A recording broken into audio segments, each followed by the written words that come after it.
Good morning, Raptor Freaks. Lexi Odds Friday morning, and we're playing the Boston Celtics today for the second time. Second to last game of the season. We have two games to go left in the season, and we're at 40-40. And it's such a weird record we're at. The fact that we're at 40-40 is just really strange to me. It's just a weird record to have in an NBA season, 40-40. So we need to win one of these last two to get to 500. If we can win both of them, well, we're above 500 team. But it's a tall task. It's going to be a very, very tall task. So yeah, let me get you set up and ready for this Boston game tonight. It is going to be a little bit different than the last game with the personnel that the Boston Celtics will have available. I was pretty accurate with guessing who would sit in the first game. Well, I pretty much think I know who's going to sit in this game today. Also, just real quick, the injuries for Boston. This is who I think is going to sit tonight, guys. For them, Peyton Pritchard will sit once again. Marcus Smart will sit once again, but this time they're going to sit Malcolm Brogdon and Derek White with those guys, and they're going to bring Jason Tatum and Al Horford back. Now, this is the weird thing. The four names that I just mentioned are all their point guards. Marcus Smart, Peyton Pritchard, Malcolm Brogdon, Derek White. They're basically their point guards. So what the Celtics are going to do tonight is they're going to play bigger. They're going to play bigger than normal, and they're going to run Jason and Jalen at the point. So this will be very interesting. I'll bet you they're going to try and do like matchup with us, like kind of positionless, and try and kind of meet us with our size. So I fully expect a backcourt of Jaylen Brown and Jason Tatum with like Grant Williams, Robert Williams, and Al Horford as their starting lineup today. It could be that they put Hauser in there and still put Grant Williams off the bench, or they start Muscala like they did the last game as one of the starters with Grant Williams still coming off the bench, or maybe even Robert Williams III coming off the bench. We'll have to see. But this is pretty much who's going to be out for them. Brogdon, White, Pritchard, and Smart should be out today for the Celtics. So they're going to have their big two, and they will have the veteran big man Al Horford tonight. So it'll be a little bit of a different look for the Celtics. No point guards. Really, really weird kind of thing. I don't know how that'll affect Fred or some of our other guys as far as like their playing time or what they're going to be able to do tonight. We'll have to see. We'll have to see how that is. Now, on our side, we have no injuries at all other than just Otto Porter Jr. So everybody is, the one person that has been declared not available for today already is Jeff Dowtin Jr., that he did not get converted yesterday. Whatever meeting that Nick and Bobby were supposed to have yesterday and talk about it, well, if it happened, they talked about it and it didn't happen. And it's kind of weird because Raptors Nation's kind of up in a tizzy on the internet right now. And I want you guys to stop overreacting to this. We all wanted Jeff Dowtin to get converted. There's all kinds of different reasons why people are outraged about this. He deserves it. Oh, he did so good this season. There's no guarantees in the NBA. And in some ways, we may be doing him a favor by not converting him. Trust me. A lot of people are worried because we didn't convert him. That means we've lost him forever and that he'll never be on our team ever again. That's not true at all either. That he's actually a restricted free agent this summer. And that if somebody does come and try and sign him, well, we have the option to match it with money and retain him no matter what. So there's a lot of different things about this whole thing with Jeff Dowtin that we don't fully understand. This is stuff that they know proprietary behind the scenes with the management and different things like that. And that there may be very good reasons for why they're doing this. I think the main reason is they don't want to give up somebody else that is under contract right now. I mean, in some ways, I wonder, like, look, this team seems like it's been mismanaged all season. That, the whole stuff with 905 back and forth, different moves, different things have really mystified me and made me wonder if they're doing a good job. Well, I don't know. I don't know what the hell they're doing. And in some ways, it doesn't make any sense not to convert Jeffrey Dowtin Jr. I mean, I got an email from Mike in the middle of the night last night that I found this morning that he's explaining in lawyer speak the reasons why it could be done, and it wouldn't cost them anything. It wouldn't hit them on the taxes or anything like that. And everybody's trying to speculate, well, why wouldn't they do this? Are MLSE just really cheap? What is the reasoning why Jeff Dowtin is not getting converted? Well, I think the main reason why is because they have to drop somebody else if they do this. And some people say, well, this drop Thad, who cares? Well, there's still implications with that may not be good as far as like his contract money owed or something like that. I don't know. They don't want to drop Joe Weezy, obviously, because he's going to be maybe a part of next year's plans. As far as like he's under contract for next season, it's not guaranteed money, but he is a 3-point shooter and he is more of what we need of, and he could do something this summer and become somebody. The Will Barton stuff, okay, well, why don't you drop Will Barton? Well, I mean, I don't know. I have no idea why they're doing this way. Now, the 5 o'clock deadline that was set for Jeff Dowtin yesterday is bullshit too. That was just an arbitrary time that Nick was meeting Bobby yesterday, and it has nothing to do with the deadline when they could have signed him or not. In fact, I'm kind of annoyed with Grange and Aaron Rose going on this tangent so heavy right now, talking about how they should have done it, they didn't do it, they failed, and then Lewenberg's writing all this crazy shit too on Twitter about how they could have done it and they just didn't do it. It's really building up dumb shit with our fan nation, because it's like in some ways this doesn't matter, y'all. This really doesn't matter. Doug Smith said it's like if you're worried about Jeff Dowtin Jr. coming in and saving your season, well, you're in worse shape than you think, because he's not that kind of player. And in some ways, none of this is arbitrary. It's arbitrary. It doesn't really matter if we convert him or not, because in some ways we've already waved the white flag on this season. If we were really serious about going in the playoffs right now, if our coach hadn't checked out, I would be more upset. But in some ways, maybe this is the management saying we're done. We don't want to give the team better weapons to do better in the postseason, because we don't want Nick coaching for much longer. There could be all kinds of reasoning why they didn't convert him that has nothing to do with what you think. And then also, like I said, he still has a chance to be converted. He's technically able to be converted right up until the season ends after the Milwaukee game. So it's not like this is over and the deadline's passed. He can still be converted. He could be converted today. They could come out of the blue and say Jeffrey Dowtin converted today. But people will be like, well, why didn't they do it before when we needed him before? I don't know. I don't have any clue what the fuck is going on with this season. There's been all kinds of telltale signs of bad shit happening behind the scenes, whether it's Masai Ujiri showing up on Raptors Tonight drunk, whether it's Nick Nurse missing from the team for a week in December, whether it's Pascal and Chris looking tired and totally defeated in interviews and just looking like they're absolute, like, beaten down spiritually. There's been all kinds of weird, crazy, telltale signs of weird bullshit going on underneath with our team. I don't know. I'm just going to go with the flow and just see what they're doing. And, we can't do anything. We're powerless in this. And I think that's part of the problem that people have with the Jeff Dowtin thing, is that they want the power to, yes, they did it. Woo. But they're not doing it. I don't know why. It's weird. It is very, very weird. All right, let me check in on the comments with you guys. Monique is here first. Good to see the Superfan, Monique Lawrence. Always good to see Superfan here in the chat with us. Good morning, everyone, and happy game day. How are we feeling about tonight? No Jeff Dowtin thoughts, and Draymond Green interview with Pascal. I enjoyed it. Yeah, really interesting interview yesterday. Come out with Draymond Green's podcast having Pascal Siakam as a guest. A little bit awkward because these two guys don't really know each other that well. You can tell.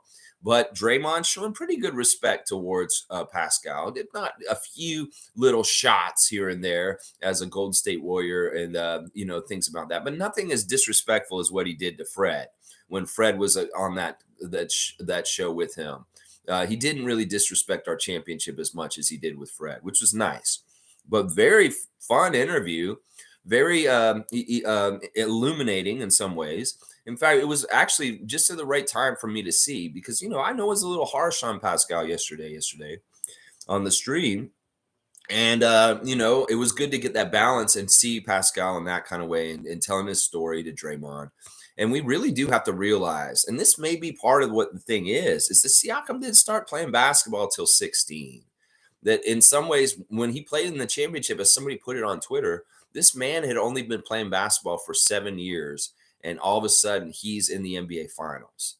There's a lot to Siakam that we just don't remember. That like his path, just as much as Fred's path, is really weird and unique. In some ways, Siakam's is too. He's kind of a fluke. I'm not saying that he didn't deserve it. I'm not saying that he isn't an amazing athlete and all this kind of stuff. But in some ways, things had to line up and happen in a certain way for Siakam to get to where he is right now. That he's very lucky in a way that he wasn't like somebody that was he just was kind of accidentally discovered and then really rushed over here as just a really pure like awesome athlete. Like his athleticism was off the charts, and it was really on those things that drew him into becoming a professional basketball player. That it was really that he came in, he said, yeah, I've always been a natural athlete. I was always the best sprinter and the best jumper in my class. And I didn't really think about it. And then he came and he didn't play basketball. I don't understand. Some of what Siakam's saying doesn't make sense. Like he says his dad really cared about basketball and he wanted his sons to go and play basketball. But then he says he didn't try and play basketball until he was 16.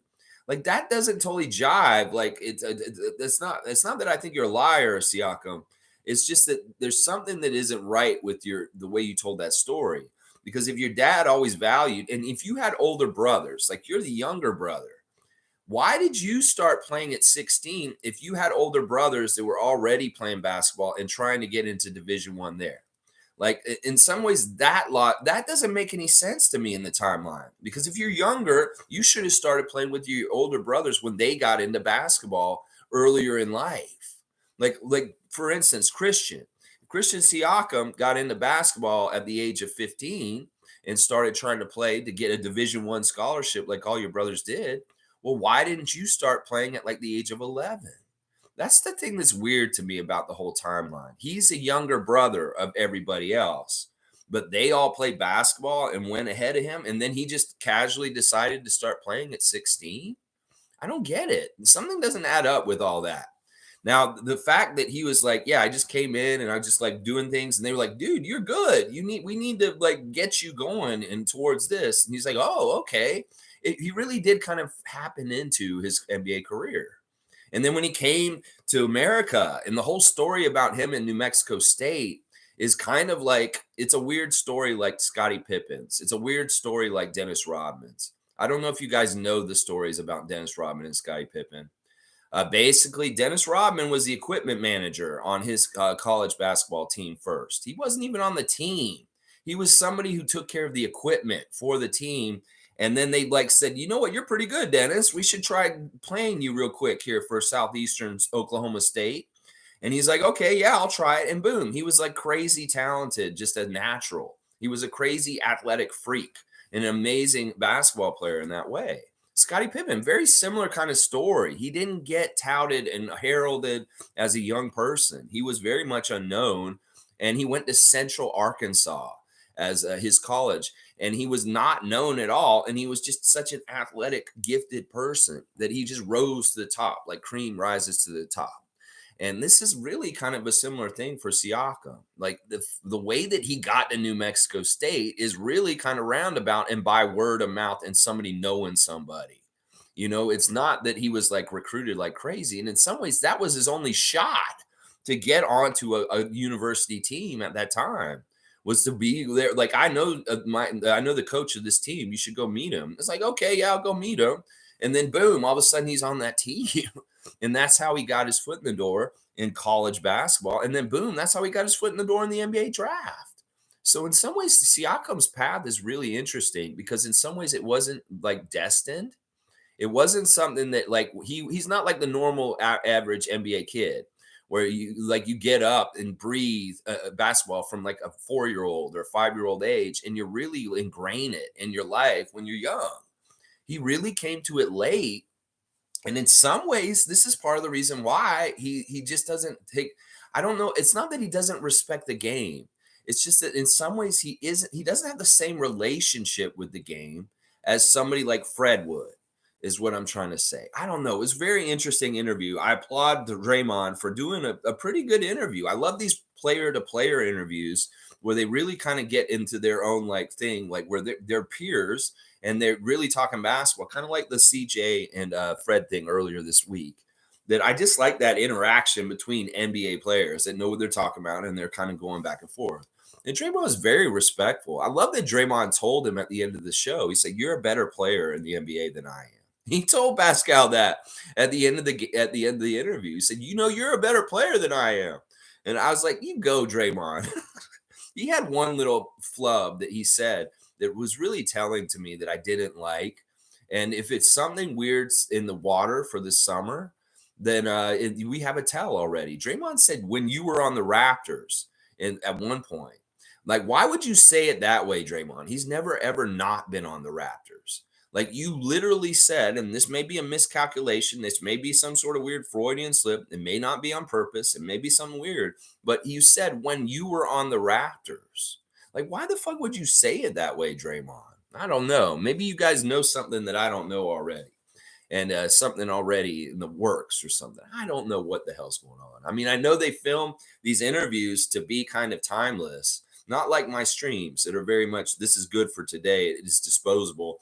And like in a couple of days, you're going to watch my old streams. They're dated. You want the most updated one. Well, that interview with Draymond may last a while because the way they did it, the way they asked the questions and the way that they did things on it. And I'm just wondering, what the hell did you mean when you said when you were on the Raptors, Draymond? That really pissed me off when I heard that. And I think it was just a slip of the tongue that he didn't mean to say it that way exactly. So yeah, interview is amazing. Another great hour-long interview with one of our Raptors with Draymond Green yesterday, the enemy. Very weird questions. Some of the questions around the NBA Finals against them were kind of weird and kind of stupid. Like talking about fearing Kevin Durant. Come on, man. I mean, we understand Kevin's an amazing weapon in this league, and everybody fears and respects him. But to make Pascal go through all that on your show, talking about when you heard that Kevin might be playing, oh, we were worried and all this stuff. Get out of here with all that. That's silly shit. Pascal also talking about the betting and in the interview, and very important. Like, the more players that talk out about this, the better. He said he hates it. He thinks that the betting is absolutely terrible. And he wanted to make everybody who's making bets and parlays and shit to understand that he doesn't care if you don't get your bet because of his stats or what he does. He wanted to very much make sure, don't send me the messages telling me that I didn't get you your money, because I don't give a shit if you got your money or not if you bet on me. And he hates the betting. He's on the record for saying he hates the betting, just like I hate it and a whole bunch of other people hate it. We hate it, okay, NBA? So we need to get away from this shit. And once again, he said he's another person on the Raptors that has cut off his social media, put it really at arm's length. He has exactly what he can control and what he wants on his social media that he can go and see and who he interacts with. And that's fantastic, because every single player in the NBA needs that kind of protection at this point with this ridiculous betting phenomena that's going on right now. So thank God Siakam is not all about the social media like he said he was before when he was younger. When you're younger, you go and look. And he said, don't put your name in Twitter. Don't put your name in Twitter and go read it, is what Siakam was saying. Don't ever do that. I get it. Nameless is here. Let's fucking go. Raptor Freakosaurus. Yes, Nameless. Good to see you. I know it's dark times and we're going through a little turbulence, but let's just take comfort in the fact that this whole thing is in Masai's hands. We've seen this before. Yeah. I mean, that's all we can do. I mean, in some ways, some people are doubting Masai today because of Jeffrey Dowtin Jr.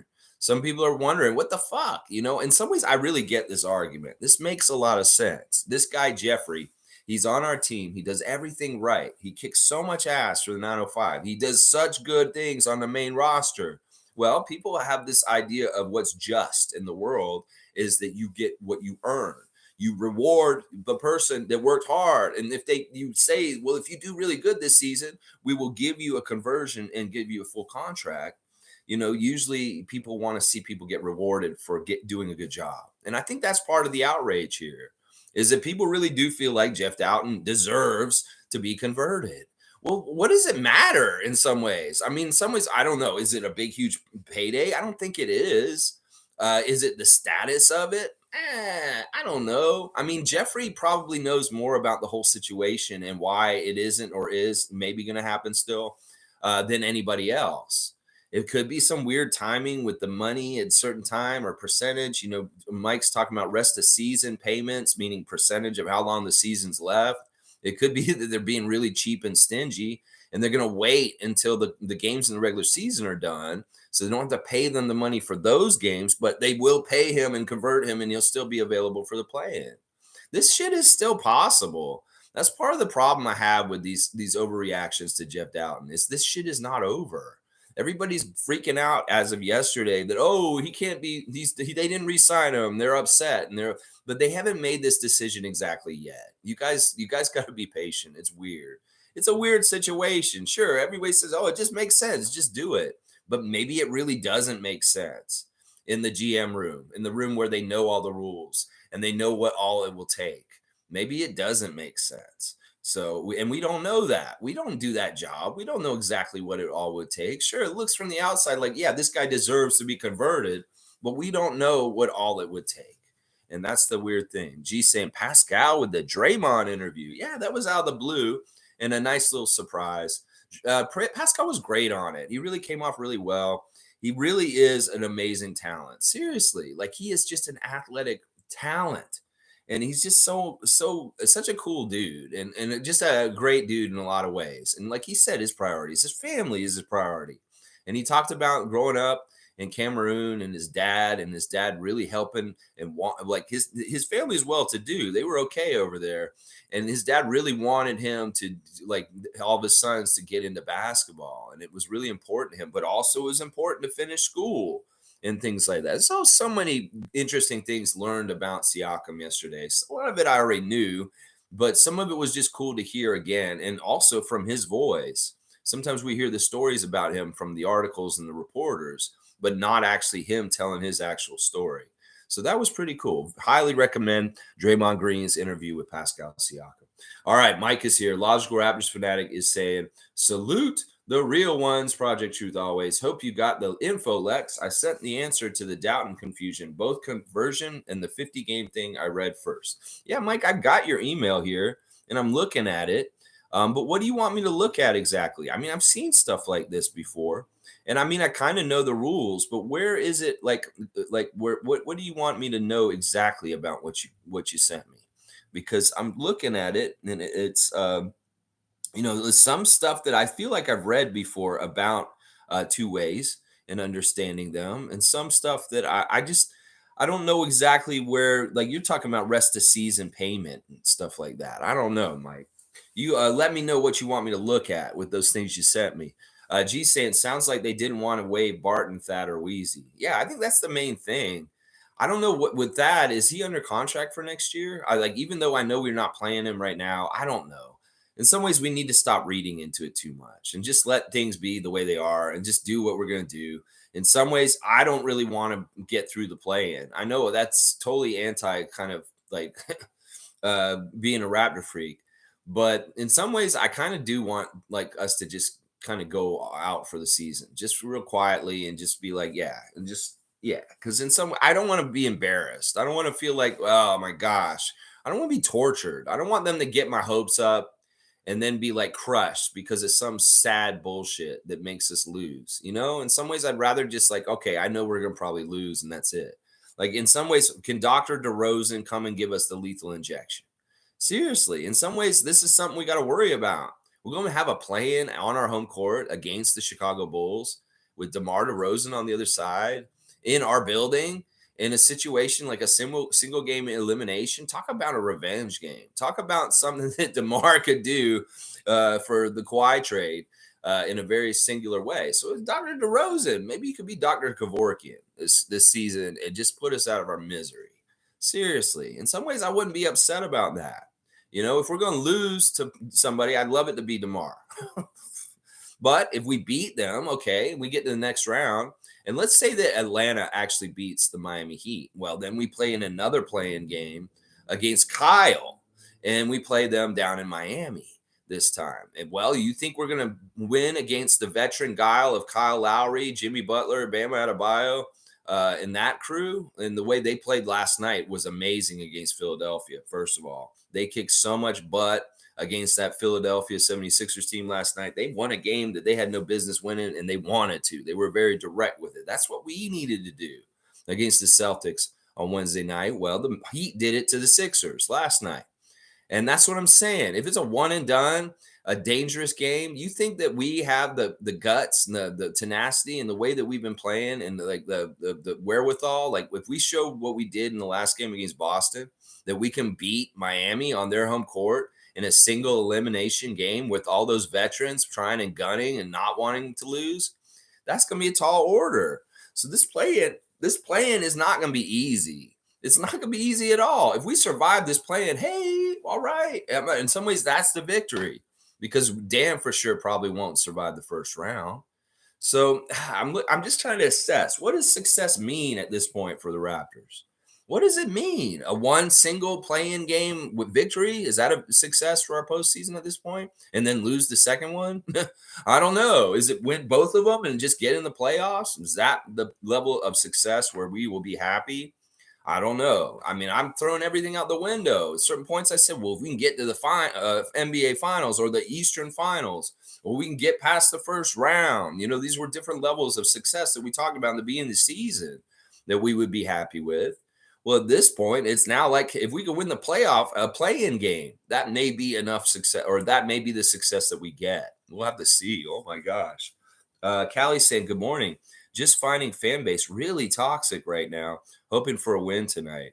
Yeah, it's really bad. People are kind of like panicking and acting crazy and weird. And like I said, Grange and Aaron Rose are joking about, oh, I guess we know where the fan base's head is at. You guys are like supervillains. You fucking idiots. Who are you, Lex Luthor and the Penguin? You fucking laughing in the corner because shit is going bad for us and the fans are in disarray. Seriously, y'all, do you not have any kind of like wherewithal to look at yourself from the outside and understand that you guys are assholes? Like, seriously, you have no understanding of like perception of you from the outside? Are you just so self-absorbed in your bullshit that you can't fucking understand how you come off as absolute fucking assholes?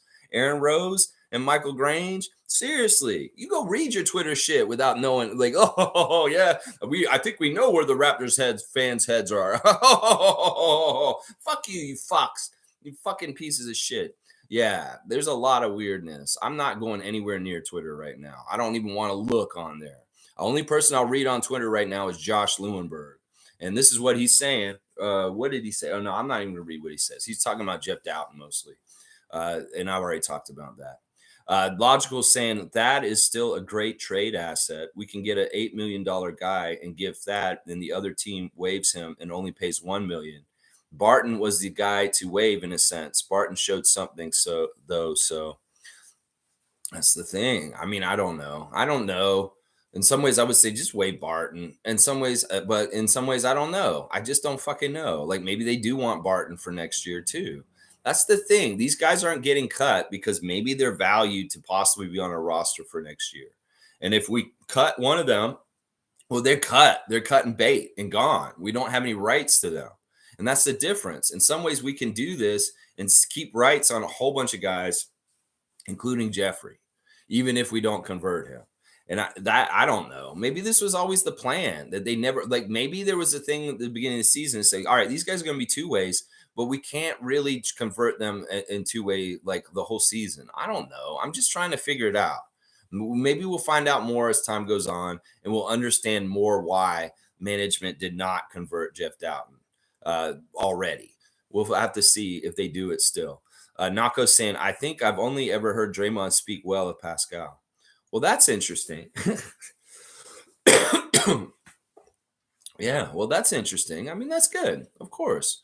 I mean, Draymond's loose cannon with the things that he says. He said a lot of idiot things. And like I said, he was disrespectful to Fred the first time they had he had the interview with Fred a year or two ago. That was really disrespectful what he said to him and kind of pissed me off. And, I don't like Draymond. He's on my fantasy team, but I don't like him. Mike's saying, yeah, sorry, Lex. I was up for work. That's why I watch games in the morning. Siakam loved soccer more growing up, and basketball was their sport. Yeah, but this is the weird thing. Like, even if, like, why didn't he play it a little bit? Like, if he only played soccer, I don't get this. I don't totally get this. He has 3 older brothers. They all went towards the basketball, and they are all older than him in different levels. At one point, wouldn't one of them have taken him out on the court instead of him just getting into it at a basketball without borders event in Africa? I just don't. It doesn't totally add up to me. Like, in some ways, his story doesn't add up. Let's see. Top saying, I don't even want to see this team in the play-in with Fred as the lead point guard. He's been bag chasing all season. Why is he taking 14 shots when OG is hot? Feed the hot hands. You know, they have to, because he's the guy who gets open, because he's the one that the defense is giving the shots to. There's a lot of different reasons. I don't know. We'll see. Like, let's just play the season out top. I mean, there's no reason to come after Fred specifically right this instance. I don't think he's chasing the bag. Like you said, he's not bag chasing. G saying OG took 16 shots, though. That's the thing. OG did take a lot of shots in that game. I think that the people were getting the shots. It's just that Fred didn't make his. G saying, if anyone should have had the ball more, maybe it should have been Pascal and Scottie who were shooting well. OG was scoring at 30%. Yeah, he wasn't shooting well either. It's not like OG was shooting the lights out in the last Boston game. He really wasn't. He wasn't on top form. Space Cadet saying, and only made 5 of them. Does Top even watch the games? Yes, you guys are correcting him. That's right. He was like 5 of 16 himself. OG. So it's like OG wasn't any better than Fred. I mean, slightly better, but not much better. They were both really bad. Leslie's here. Good to see Leslie. Good morning, freaks. I watched the Pascal interview, and I think basketball wasn't Pascal's passion. Yeah, that's what I'm saying. In some ways, it's not like Fred. Fred really very much had a passion for basketball. It's just different. Normal basketball players really do, like, are ordained and think about it, and they, like, as a kid. And it's not like that with Siakam. It's really not like that. And it kind of does inform his approach to the whole game and the way he looks at it. It's different. It's just different. Nameless is saying, I don't know if I agree with your logic, Lex. I fell in love once when I was 21, but then again when I was 33. Each time it felt the exact same way. Well, I think, you know what? In some ways, I feel like he loves the work. Like, he loves the getting the improvement. I think he loves getting better and better. That kind of stuff.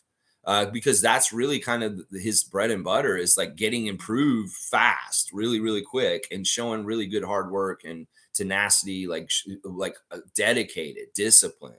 And that is amazing. Like, in some ways, he has that in a way that most players probably don't in the entire league, as far as like his discipline and tenacity and dedication to working out and getting better and better all the time, especially in the off season. But yeah, I don't know. We'll have to see. I mean, it is what it is. I mean, I just, it illuminates some things. You watch the interview, you may get some impressions like Leslie and I have gotten from it. That he just comes at the game in a different angle, in a different way, in a later way, and it has something to do with how he looks at it. It really does. Logical saying, Leslie, you could be right. But Siakam's dad's dream was to have a son in the NBA. The other brothers failed, so Spicy turned up and made it. With Siakam, it's about winning. Siakam is passionate on that. Yeah, I mean, I listen. I don't doubt his desire. I don't doubt his will to work and his desire to get better. I just doubt his ability, or his knowledge of how to win, or what it takes to win. In some ways, I feel like, I don't know. I don't want to talk too much about him today, because in some ways it's really positive and a fantastic interview. It really, really is, in a lot of ways, most of the ways. MSJ saying, Jeff, hang on, it jumped. MSJ is saying Jeff isn't gone yet, and maybe the offseason will see it happen, but also could be a better player on the horizon. I want to keep Jeff Dowtin Jr. for sure. Like, he just makes sense. Like, we've discovered him. We got him to this point. What is wrong with y'all? There's a lot of people that are criticizing the development system of the Raptors. That Josh Lewinberg said it's dried up. That, pretty much since Tampa, we haven't been doing anything to kind of develop and get people coming up, which is a little dramatic and a little crazy. But in some ways, he's saying that our development pipeline has dried up. Let Me Cook saying, hi, Raptor Freaks. If you guys finish in the 9th seed, will you play the Hawks in the play-in? If so, how do you guys match up?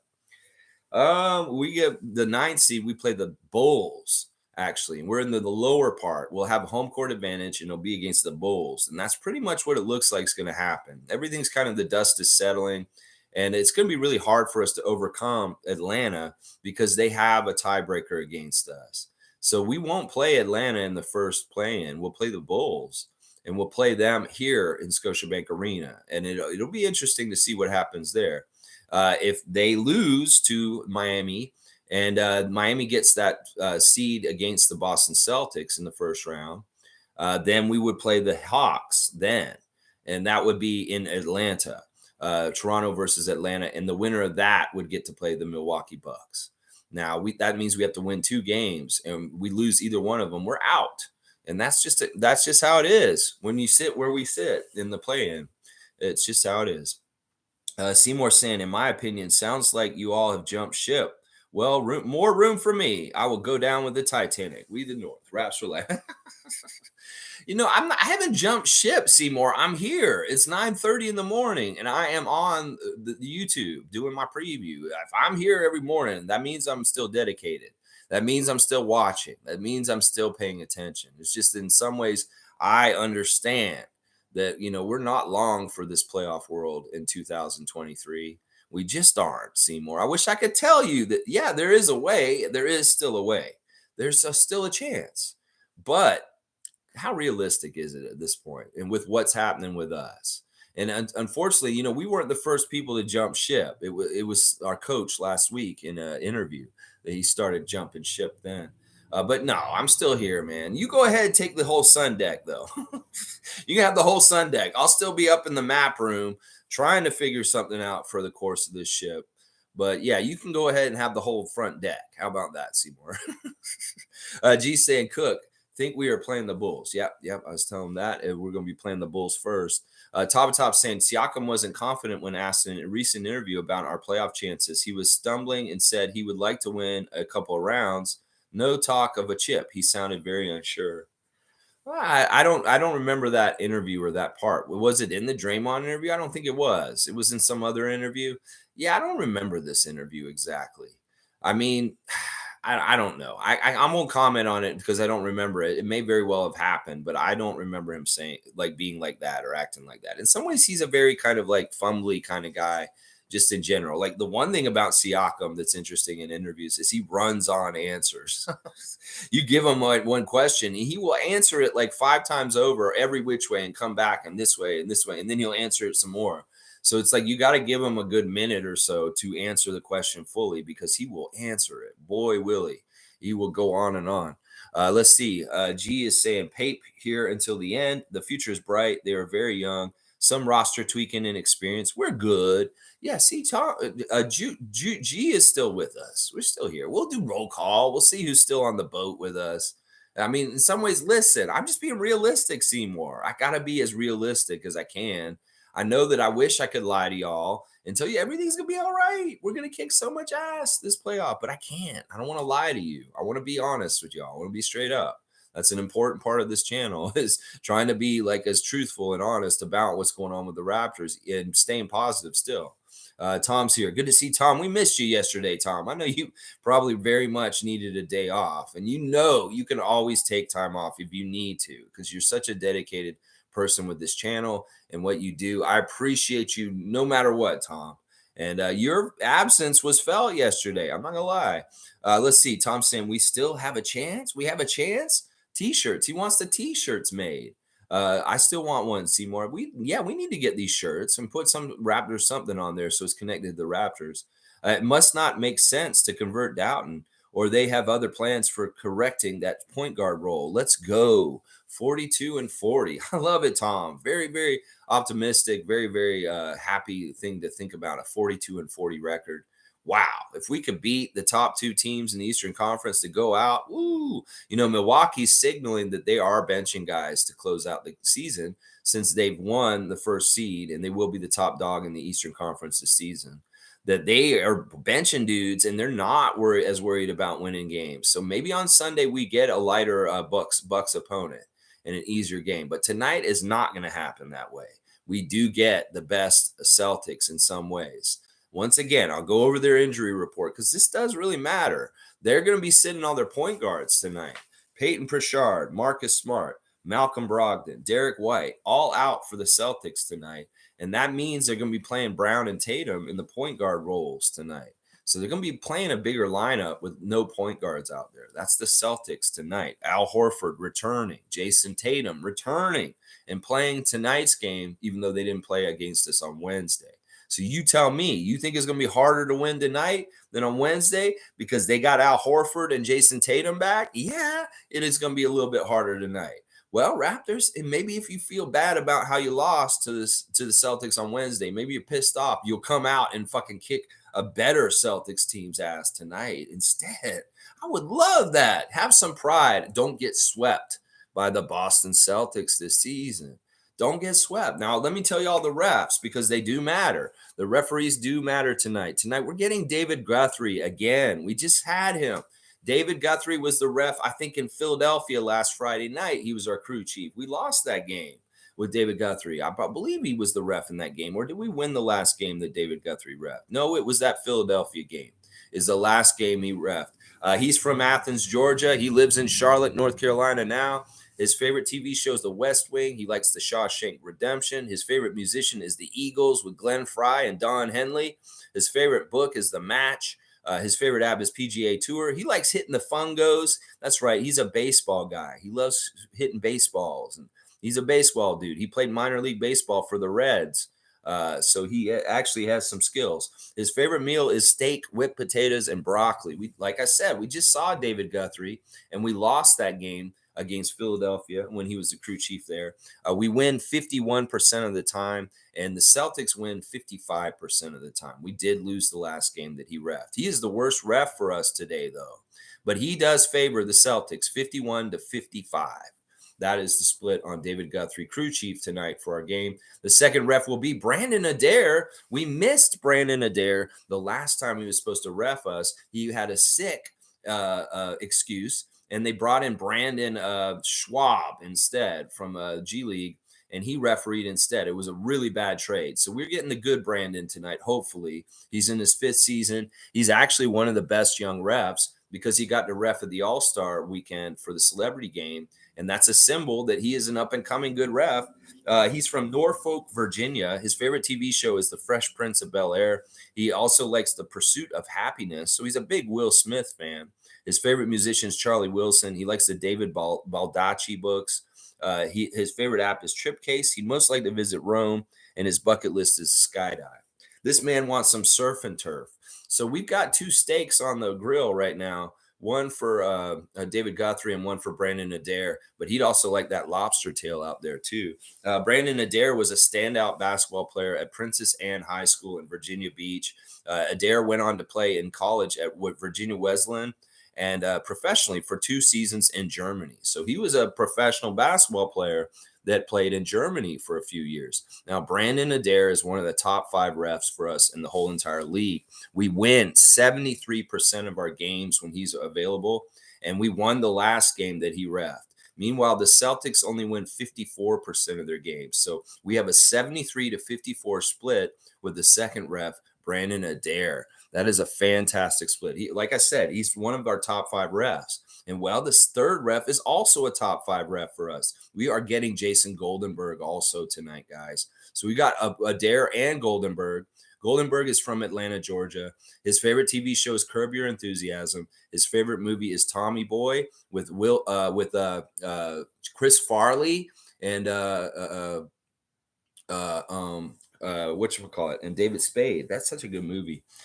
Favorite musician, Red Hot Chili Peppers. Favorite book, Ego is the Enemy. His favorite app is NBA. He most like to visit Australia, and he'd like to sail around the world in a mega yacht. His favorite meal is chicken parmesan. Jason Goldenberg, our third ref, is fantastic for us. In fact, we are the most winning team that he referees. We have the highest win percentage out of all 30 NBA teams that he has refed.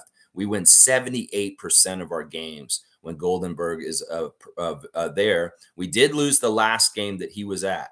So we did lose the last one he was at. Now, meanwhile, the Celtics win 69% of their games with Jason Goldenberg. So they have a good win percentage with them also. But 78-69 is the split with the third ref, Jason Goldenberg.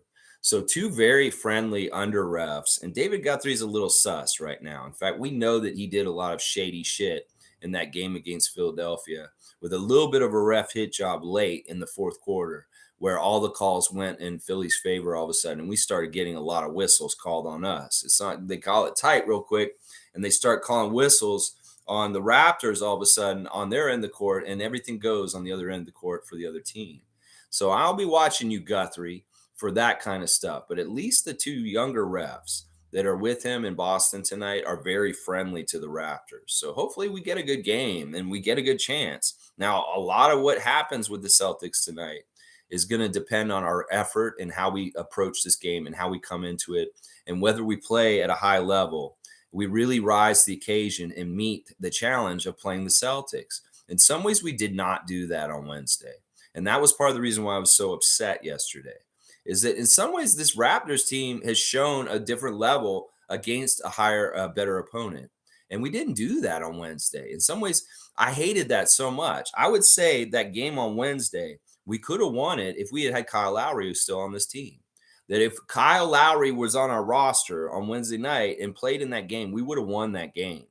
That there's something about Kyle Lowry and his drive and his determination and his leadership on this Raptors team from the past that would have jumped in and gotten what we needed out of our team to make the ends meet the right way for us to win on Wednesday night. And that's what I'm wondering. Do we have dog in us? As Chris Boucher says, Kyle Lowry has dog in him. Well, we need some fucking dog tonight if we're going to beat the Celtics with Tatum and Brown on the court tonight. That, yeah, we're going to need some dog. And Raptors, you got to show up correctly if you want to get a W against the Celtics tonight on their home court and stop the sweep for this season.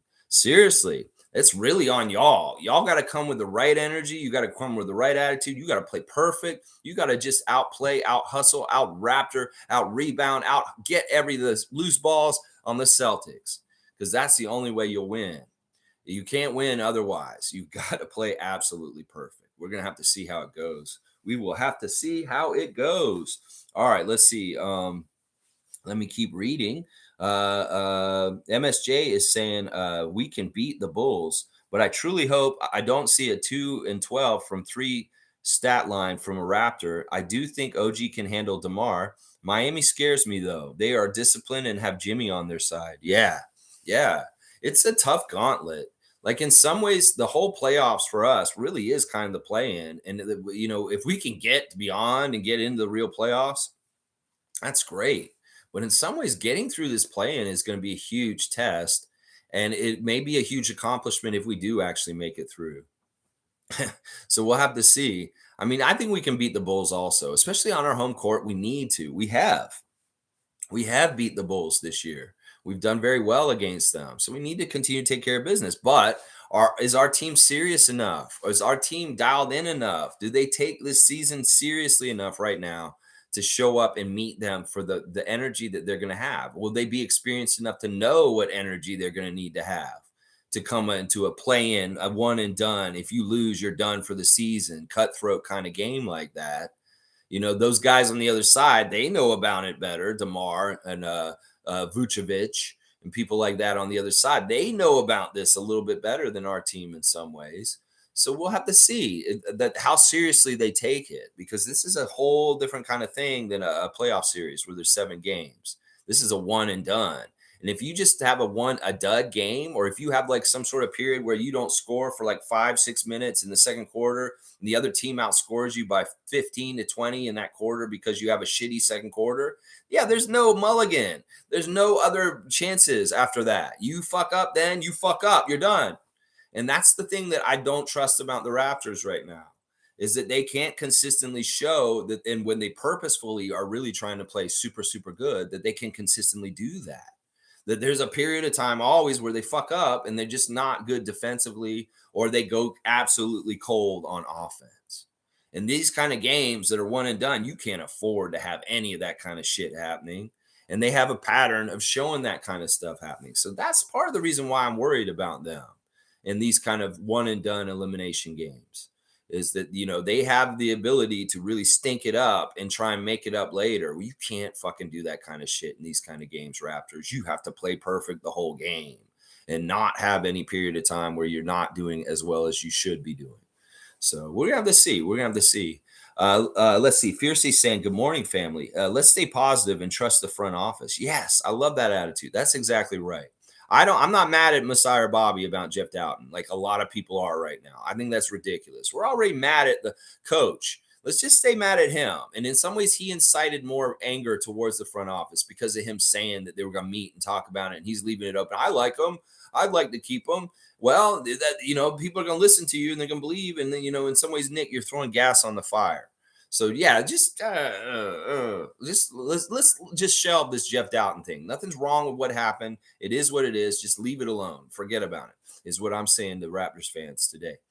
She's also saying, but I also think players need to reassess their goals. Work preparation and mindset needs to align with the Raptors' vision, or else, ciao, baby. Yeah, peace out. Yeah, I'm with Fiercey.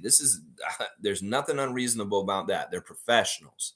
They should approach the game professionally in the way that they are prepared to come to the game and play the right way. When you go to work, if you stay out all night drinking and you don't sleep at all and you don't change your clothes and you don't shower and you come into work the next day and you're tired and you're at work half-assed, you can't be like that, Raptors. Some people have said, don't play the video games all night because you'll be tired. You need the rest the next day. And that's right. You need to take care of your body in your off time so that you're absolutely prepared at your high optimal level when you do go to the game and you play in the game. The best pros know the cycle of doing this and how their body reacts to like game day and recovery after the game and the schedules of all that and how to take care of your body so you're absolutely ready on the days when you need to be ready and the times when the games are starting. And I agree with this. They need to be pros and show up and be in the right frame of mind in the right place physically. Wayne's saying, if in Masai we trust, when Jeff gets his reward, it will go quiet and no one will care a shit. Raptors freak, we don't know. And that's what sports fans do. We watch and anticipate. It's a game. That's right. What if this happens, Raptor fans? What if we don't convert Jeff Dowtin right now? But this summer, we give him a badass contract where he's like so happy and we reward him still. What if he's not getting rewarded this way? What if he gets an even better reward this summer? Like I could predict that. Then in some ways, I don't know what the money situation is exactly, but we could probably get Jeff a real NBA contract and a real NBA roster spot for next season. And in some ways, being in a two-way G League kind of like between the league kind of situation he's been in the last few years, that may be something really huge to him. Being a full NBA player next season with a real NBA contract. So I'm just saying, don't hold out. Hold out still. Hold out and just wait on this Jeff Dowtin thing before y'all overreact so quickly. Just because Nick Nurse said 5 o'clock yesterday don't mean jack shit. In fact, we know Nick Nurse in some ways we shouldn't trust him. And then even he's saying shit, maybe we shouldn't totally listen to him completely right now. Because in some ways he's a lame duck. We know he is. We know he's a lame duck right now. And, Houston fans are salivating about this. They're ready for him. In fact, it's crazy what's going on Twitter with Nick Nurse. I did go and put Nick Nurse's name in Twitter the other day and looked at who's talking about him right now. And Houston Rockets Nation is so crazy about him right now. They want him, and they want James Harden to return. And they have this crazy idea that Nick Nurse is going to be coaching James Harden and Jaylen Brown and Jabari Smith and Jalen Smith. Or Jabari, all those guys. They're all going to be, he's going to be there. And they're all about it. They're crying out for it. They're like, yes, we need Nick to save us. The Houston fans are all about him coming back there. And then Laker fans are even talking about him. Portland fans are talking about Nick Nurse. Even the Nets fans are talking about Nick Nurse right now. That they're saying, we wish we hadn't re-signed Jacques Vaughn to a multi-year contract as our coach here in Brooklyn. And we would take Nick Nurse tomorrow, is what they're saying. That's the crazy thing about this whole situation with Nick. In some ways, it's in some ways, things are damaged with us. But that's the scary thing is he can still go somewhere else and get into another situation. And it could be a problem for us. I don't want to see him coaching anybody in the East. You better go west, Nick. If you're leaving the Raptors, you better go west to the Houston Rockets. It'll be fine with me. If you're the Lakers coach next season, I'll be like having all kinds of questions though. Even the Clippers. Some people are joking. Maybe the Clippers will hire him and steal him and have him be with Kawhi again. Oh my gosh, so crazy. So crazy. Nameless is saying one single game of playing is ultra successful for a season, predestined as a write-off. It's worth so much for young guys to be in that kind of pressurized situation. I agree with this. I agree with this. These situations do matter, and they do. This is a chance for them to shine. It's like Fred said in his interview with CJ Miles. He has the balls to take those big shots and be a hero in those moments. He can fail and succeed, and he knows that he succeeds and fails. People are going to be mad at him or they're going to love him, and he's not scared of that. In those late game situations, he will do what he has to do to try and help us win, and he won't always get it, and then people will hate him, and that's part of the reason why people hate him. But this is what we need. We need this experience for Scottie. We need him to go in there and be in like a game where this really matters, Scott. This isn't like an 82 game season game. This is you win or go home. Win or go home. You go home if you don't. And that's just how it is. So I think you're right. This will be very good for them. And in some ways, this is, what's happened this year is what it is. It's a learning experience, and we've gotten better as a team in some ways. Maybe not in technical ways, we're not better. But in some ways, I think we've gotten better in certain things. So we'll have to see. Top saying, I hate that word toxic. Being a realist isn't toxic. Everyone loves the team, but some people just have more foresight than others and wanted to avoid this entire situation by building for the future. Well, you can hate that word, but it's the damn truth, top. It's toxic. There's a lot of shit that's going on that's toxic. I can get realistic, but in some ways, cynical realism is fucked up and toxic in itself. There's a difference between being a realist that is somebody who's like open to positive things happening and being a realist who only wants to rain on the parade and just tell you how everything's going to go wrong.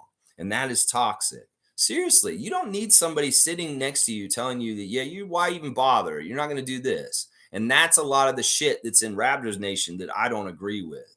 So yeah, you don't like that word. Well, that word is apropos, and it is absolutely necessary when characterizing Raptors Nation. And it is just the damn truth. You can have toxic realism. So let's get truthful here. How about that realism for you? Is that realism can be very toxic because it's not necessary. And sometimes people are realists, but they're not. They're always steering the car into the ditch. And they're only being realists to say, oh, well, it's just going to be this way. And they're pessimists. Fuck that shit. So there are two sides to the coin. And I say that a lot of that stuff is toxic because it's unnecessary. Nobody gives a shit what these other people think. If it's like a negative comment or stuff like that, nobody cares. Go ahead and be negative. Be a fucking little shithead. That's fine if you need that outlet, but it's still toxic. And you can hate that word, but it's the apropos word and it fits. It fits. Oh, yeah. Yeah. Let Me Cook saying, oh, it's the Bulls. Okay, G. Well, I think you guys are 2-1 against them this season. Yeah. We won the season series with them. They won the season series with Atlanta, and Atlanta won the season series with us. But it's very much getting cleared up. Like if I look at the standings right now, Atlanta has got a full game above us. And that means like we'd have to win both games, and they would have to lose both games for us to overtake them. So we're definitely in the 9th seed. They're not going to lose both games because they're playing their ass off, and they actually overachieved and won a game that was really tough the other night. And now we're kind of like losing games against top teams. And it's like it's going to be really hard for us to win both games tonight and Milwaukee on Sunday. So we are where we're going to be. That we're not moving anywhere. We're going to be playing Chicago. All right, let's see. Leslie's saying it's interesting how Fred and Pascal are doing these in-depth interviews before the end of the season. The interviews were good, though. Yeah, I think that part of it is, they've had 2 series where they're like 2-game series where they sit in the same city for a couple of days. And actually, I think they did that interview with Pascal while he was in Philadelphia last week. So that interview with Draymond's a couple of days older from like actually last Friday. So, that as they have time off and people want to hear them, they want to talk to them. I mean, part of it is, Pascal has all NBA consideration. And this helps with the voters, and he needs to put his name out there and get kind of politic a little bit for that award. And Draymond's helping him by putting him on blast there. That's why he's on ESPN with Malika Andrews earlier this week, is that he's got to politic a little bit to get the All NBA awards at the end of the season. So he's got to get out there and be seen in front of the voters. And that's why partly Pascal's doing it. Now, the Fred stuff's a little different. Some of it is that Fred has been like talked a lot about, like people that hate him. And that in some ways he may wanted to clear the air. And I think that CJ Miles, Ahmet Man interview very much was that purpose. And then the other one with Taylor Rooks was just kind of a fun people person one. But he also did JJ Redick's podcast this season too. These guys are NBA stars. They're all stars. They should be getting this kind of stuff. So it's not really a weird thing.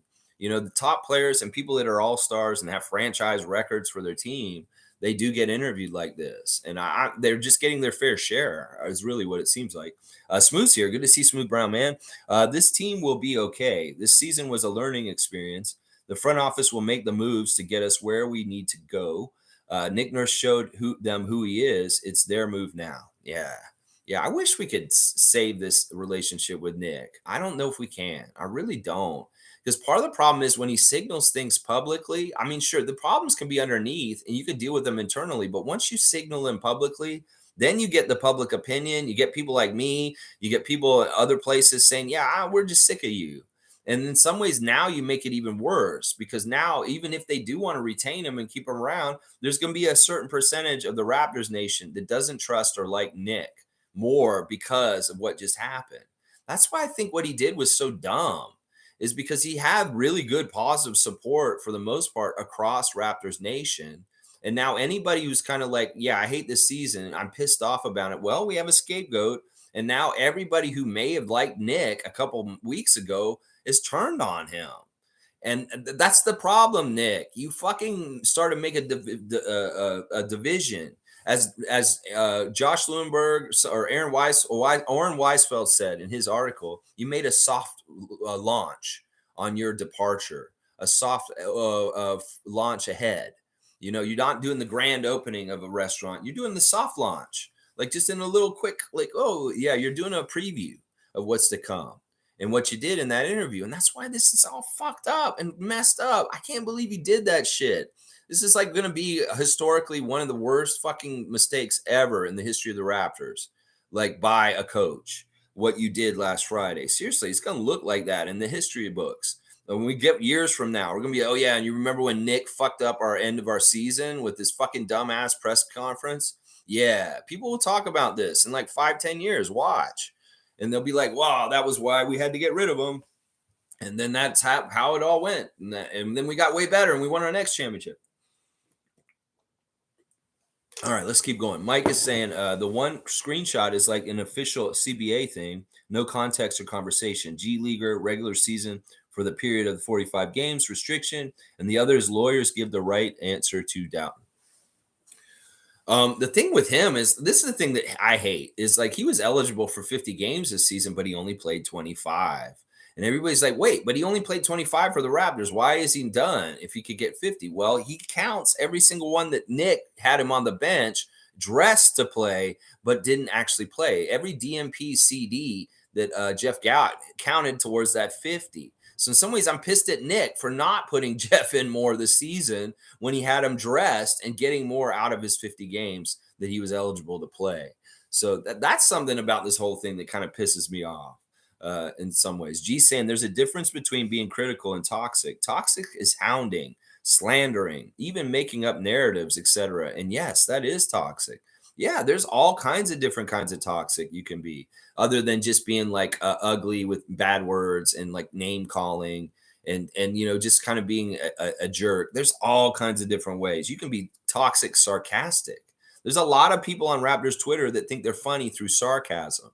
Well, you actually sound like assholes. You're like, you're like people that are like, I'm a pessimist and like I love pain and like, oh yeah, beat me up, make me feel more worse. And then I'll joke about it on there about how shitty my life is and how shitty the Raptors are. There's a lot of that kind of stuff. In some ways, that is like, people say, well, they're just sarcastic. That's their way of dealing with things. That's their brand of humor. Well, in some ways, it's a toxic way. It's like very self-defeating to yourself. And it's part of your self-talk.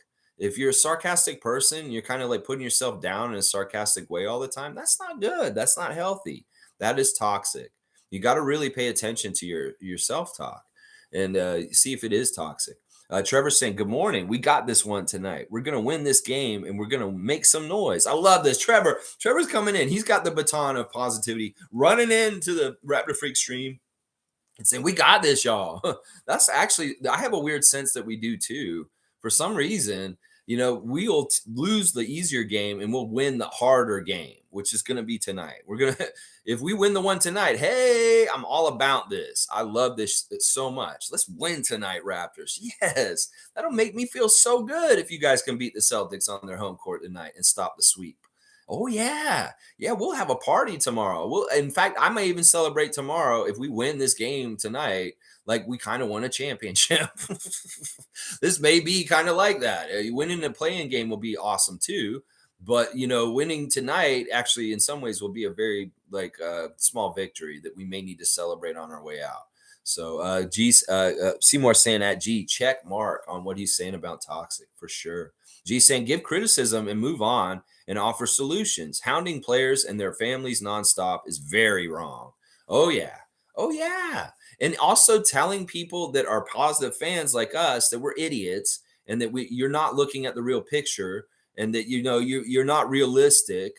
There's a lot of toxicity towards people like us to tell us not to be good fans and not to care or love the team.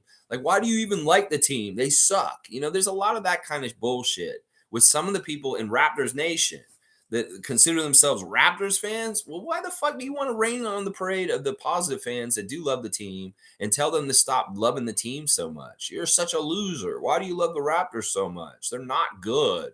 I've heard that kind of shit my whole life since they existed in 95. Why do you like the Raptors? They're horrible. Oh, people would say that kind of shit to me here in Toronto, other Toronto people. I'm like, I love the Raptors. I love basketball. I love the city of Toronto. It's a perfect fit. I love Toronto. That's my hometown. I love that city. And I love basketball. It's my favorite thing. Well, it just made sense. Of course, it's going to be my favorite team. So that's part of it too. Click saying probably going to miss the game. Haven't had power since Wednesday. This is crazy, Click. Where are you living that you don't have power right now? Are you in the United States somewhere? Because I know that they've had some crazy storms in the United States in different places. They need to get you your power. Where's your infrastructure? Where's your infrastructure? I'm going to call your lobbyist. I'm going to call your congressman. I'm going to get somebody down there. What the fuck? Get that man some power so he can watch the Boston Celtics and the Raptors tonight, wherever he is. That's messed up. Callie's saying by toxic, I mean personally attacking. Okay, hang on. Let me scoot back. It jumped. Callie is saying by toxic. La la la la la la la la la. Hang on. Where is it? By toxic, I mean personally attacking players, each other, the team, coaches, etc. Playing the blame game. If we had consistent, reliable 3-point shooters, we'd be a different team. Yeah, that would help. I also think that we need better chemistry. Like the chemistry's wrong with this team right now. There's not things fitting together right. There's some weird shit where these guys are not on the same page for some reason. And I don't know what it is because I don't know what internally is going on with them. But that's part of it too, is they need better interconnectivity and we need better 3-point shooting for sure. Yeah, I mean, I get it. People that are attacking players in their DMs, just stop, please. Please just stop messaging these people. If you really feel like you need to message somebody in the NBA about them not making a bet for you, just stop, pause, and catch yourself and don't do it. NBA Quick Take saying, no NBA freak. Hang on. What happened to my screen? There it is. Every time in practice, I see Pascal kicking the ball like he's playing soccer. Yeah, he's a really good soccer player. And I think that's actually a really good thing. Mike's going to do something on his channel about like sports, people that play other sports and how that helps them with the NBA. And I agree with this. I mean, in some ways, Steve Nash, his soccer acumen and what he was good at on the soccer field really helped him be the point guard that he is in the NBA. So things like with Siakam doing that stuff before the game, that's actually fantastic. It shows amazing hand-eye and hand-foot and like coordination and all kinds of different things that he does with that. That can actually be a helpful tool in some ways, like with understanding things on the court and in basketball even. So I have no problem with his crossover and his skills in soccer helping his basketball game, because that's definitely that's a good thing. That's not a bad thing. Mike's saying the way Siakam loved basketball was basketball without borders was paying for travel to somewhere, and Siakam wanted to see his sisters, so he went for that. But at the camp, he met pros and loved basketball. Yeah, it's just a late introduction. And it's just, to me, it's just, I don't know. I'm trying to just, you know what I'm trying to do? I'm just trying to figure out his mind and the way, what makes him tick and where he's coming from with who he is and stuff like that. And it's very commendable. And like, honestly, it's such an amazing story. In some ways, it is very much like Fred's. It's against the odds and just out of the blue and kind of like really a self-made story. And there's so much to respect about that and so much to celebrate about that. In some ways, Siakam reaching the heights that he does is amazing. Seriously, that this dude has done what he's done with how many years he's actually been playing basketball is outstanding. In fact, when he was saying that stuff to Draymond, you could tell Draymond was like really super impressed and like kind of blown away that like he's only been around basketball for this many years. It's crazy to him in some ways, because he can't think of that kind of way in his life because of the way he was raised with basketball around him.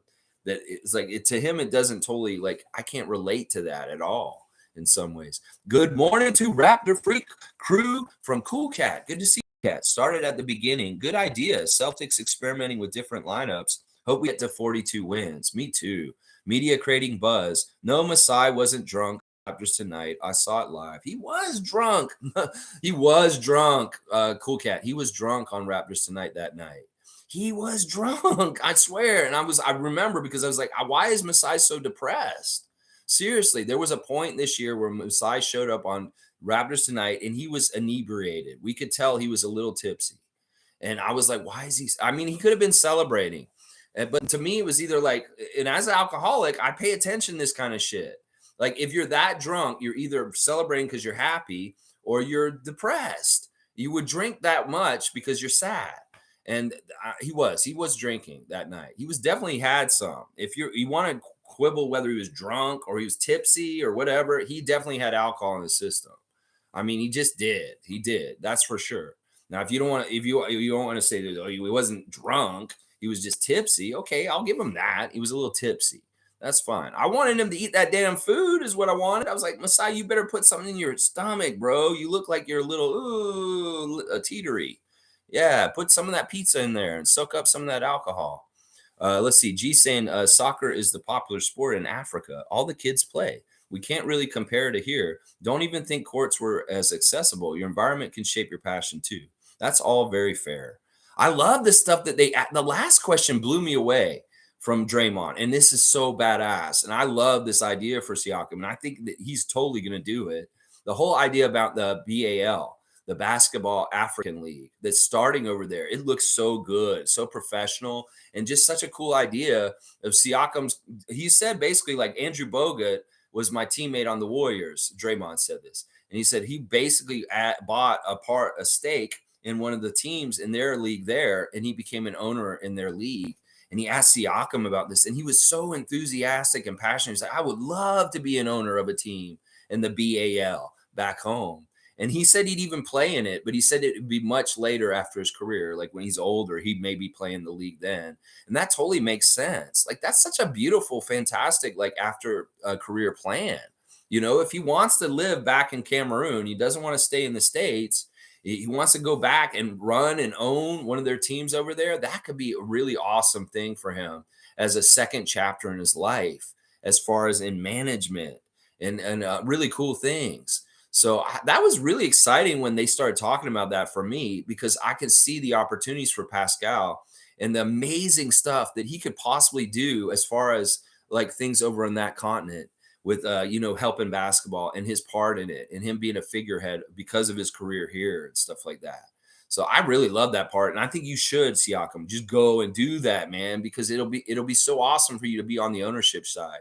Now, that part of that interview was weird because Draymond got up on his soapbox and he started making his stand about the ownership rules with the teams in the NBA. That his whole part was like, his gripe is that he didn't get to share in the winnings and the money that the Golden State Warriors have generated from 4 championships that he's played on the team. And I get what you're saying, Draymond. In some ways, you want a piece of the pie. You want to be a part owner of the Warriors and enjoy some of the economic boon from them winning championships off your back playing. I totally get what you're saying, but the rules, in some ways, that would really make things murky and weird. And with all the player movement in the league at this point, what the fuck do you do with those ownership stakes? Like, in some ways, you're not even destined to be on the Warriors this summer. I've heard a lot of different things about you leaving them this summer. So how would that work in that case, Draymond? I don't know. I thought you were just getting on your soapbox for a second because you have a personal gripe about this. But don't get it twisted. You know this, Draymond, from all your years of playing and winning championships, you've gotten paid handsomely. So you have kind of gotten a share of the winnings and the that kind of stuff yourself. So don't make it act like you haven't. I think that it's just too murky and weird to have current players be a part of ownership at the same time. That just seems like that would cause too many kind of like conflicts of logic and interest. And what do you do when players get traded and all of a sudden you're playing for the Milwaukee Bucks, but you own part of the Golden State Warriors? Seriously, how does that work, Draymond? How does that work? Let's see. Nako's saying playoff experience ain't for nothing. Yeah, I'm with you on that. I mean, we need every little bit. We get whatever. It may be just playing experience this year. Fun guy saying winning 2 games to proceed to the playoffs against the Bulls and Atlanta or Miami on the road is like almost impossible too, because it's the Raptors. Laugh out loud. But hey, I'd be happy if we did it and get the Bucks in the first round. If we do it, that'd be fantastic. I want them to. Don't get me wrong. I want them to succeed at every level.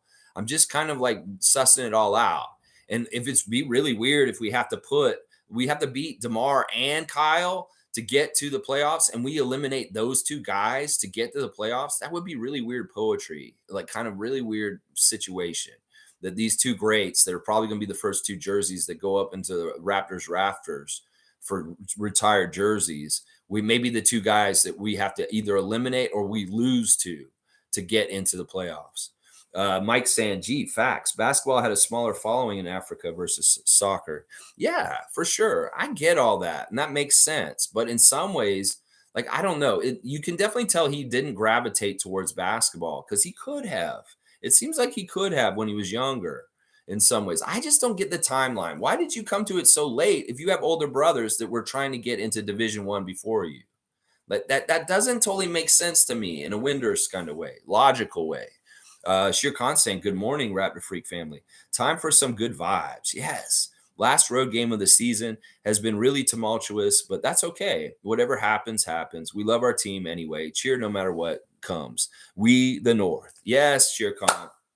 Another one. You and Trevor J really are holding up the good positivity right at the end here, and I love seeing it. I love seeing it. Top saying, I know OG was struggling, but I trust that he or Scottie will make that right play, whether shot or pass eventually. Whereas Fred will bet on himself as he thinks he has to carry. I enjoy team ball more. I do too. And I am not against anything you're saying, Top.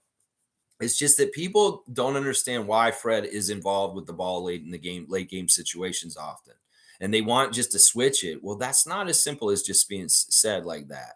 I would love Scottie to get a ton of shots right at the end of the game and him try and win it for us. But sometimes it really, I don't know. Once again, yesterday we went on and on about how I just feel like we're disorganized in late game situations and we're not executing, or we don't have game plans that we execute. And then it's really kind of fly by the seat of your pants, kind of just improv in the moment. And it's not actually like design plays or like you're going to get this or this. It's really kind of like adjust to what the defense gives you and just try and get it. Well, that's not totally a sound kind of way to try and make sure you get points to win and take it home at the end of the game. And that's the biggest problem I have right now. It's not necessarily who's taking the shots or them missing them. It's our organization as a team at the end of games to come at them and overtake them at the end. I just feel like we're failing as far as being organized and planning and executing on the court. It's just not happening. There's no good execution to take us home. What was it that Jack said after Raptors Tonight? I watched it yesterday, but not before I did my reaction. He said that in these kind of games, you have to meet the moment, and that we didn't meet the moment on the Wednesday night game against the Celtics. That at a certain point in the fourth quarter, near the end of the game, the Raptors needed to step up and meet the moment. as far as this is a game where you need to do this, to do this, to do this to get the W. Well, they didn't step up and meet the moment. And that was what was so frustrating to a lot of the guys on the Raptors Tonight panel after the game on Wednesday, that these guys just didn't show up and meet the moment at the end of the game. And I agree with that. I totally agree with that, that we need to step up and meet the moment. And I won't singularly point to any of them. It could be any of those guys, the starters that are out there at the end of the game. Any of them could have met the moment. Let's see. G saying OG isn't a playmaker, though. Great at many things, but playmaking isn't one of them. His passing has gotten much better, and so has his handle, but that's not his primary role. Yeah, I don't like putting the ball in his hand to try and drive the basket for sure. So if you want OG to get the ball, the best way for him to get the ball is on a kick out from a double down, collapsing defense and him shooting a three. That's usually the best option for OG late in the game. And that's not a given because we don't know what they're going to react or do. And they could stay home on OG. Now, the other way is if we get some sort of mismatch and we can post him on a smaller guy and really kind of work that. But that stuff gets all shut down and there's all kinds of fouling. And finishing through contact is so hard that that's not necessarily the most money's play. I really do think the best play to set up for OG at the end of the game is a set play with screens, a series of screens, and you free him, and then he gets the ball and he shoots. Either that or a dribble into the lane, collapse the defense, and kick it out to him, and he's open, and he's shooting from the corner or something. That's the best way you can get OG shots at the end of the game. And as G is saying, he's not the guy who initiates all that. Somebody else has to set him up to do that. Trevor's saying, I think the boys are going to come out and dominate tonight. We're going to shock Boston and their fans. You know, their fans were so quiet in the first game. I was like, this is awesome. We've kept them so quiet. It's like a mausoleum in there. It's so quiet. I want to see that again. Well, this is going to be a little bit different crowd. It's a Friday night crowd. And they may be a little more crazy and rabid because it's the weekend. And, you know, they're feeling good. And you know, that's part of the problem I'm mad too, is because our best chance to beat them was on Wednesday. We had so many good reasons that we would beat them. The crowd was out of it. They were quiet. You know, they didn't have Tatum. But now tonight, it may be totally different. They may have an even crazier crowd that's loud and not as quiet. And they're going to have Jason Tatum tonight, not to mention Al Horford. Those guys are both huge, huge X factors. And obviously Tatum is, but Horford is a really bad person to have to face also. We've seen his veteran guile and smarts be used very well by the Celtics. Their team is very interesting. They're a very interesting team, and they are built to go far. You know, something about the last game that I didn't bring up that I just saw a clip of yesterday that I didn't realize happened was Chris Boucher bumped Coach Mazzulla in the game on Wednesday. Like he was walking over to our sideline and Coach was in front of him and he hit him with his shoulder in the back. And it pissed Coach Joe off. And he acted like he was going to come after Chris Boucher from behind him in his back. But Robert Williams III grabbed Coach Joe Mazzulla and stopped him from attacking Chris Boucher in the middle of the game on Wednesday. I didn't see this happen during the game, but it did because I saw the replay yesterday.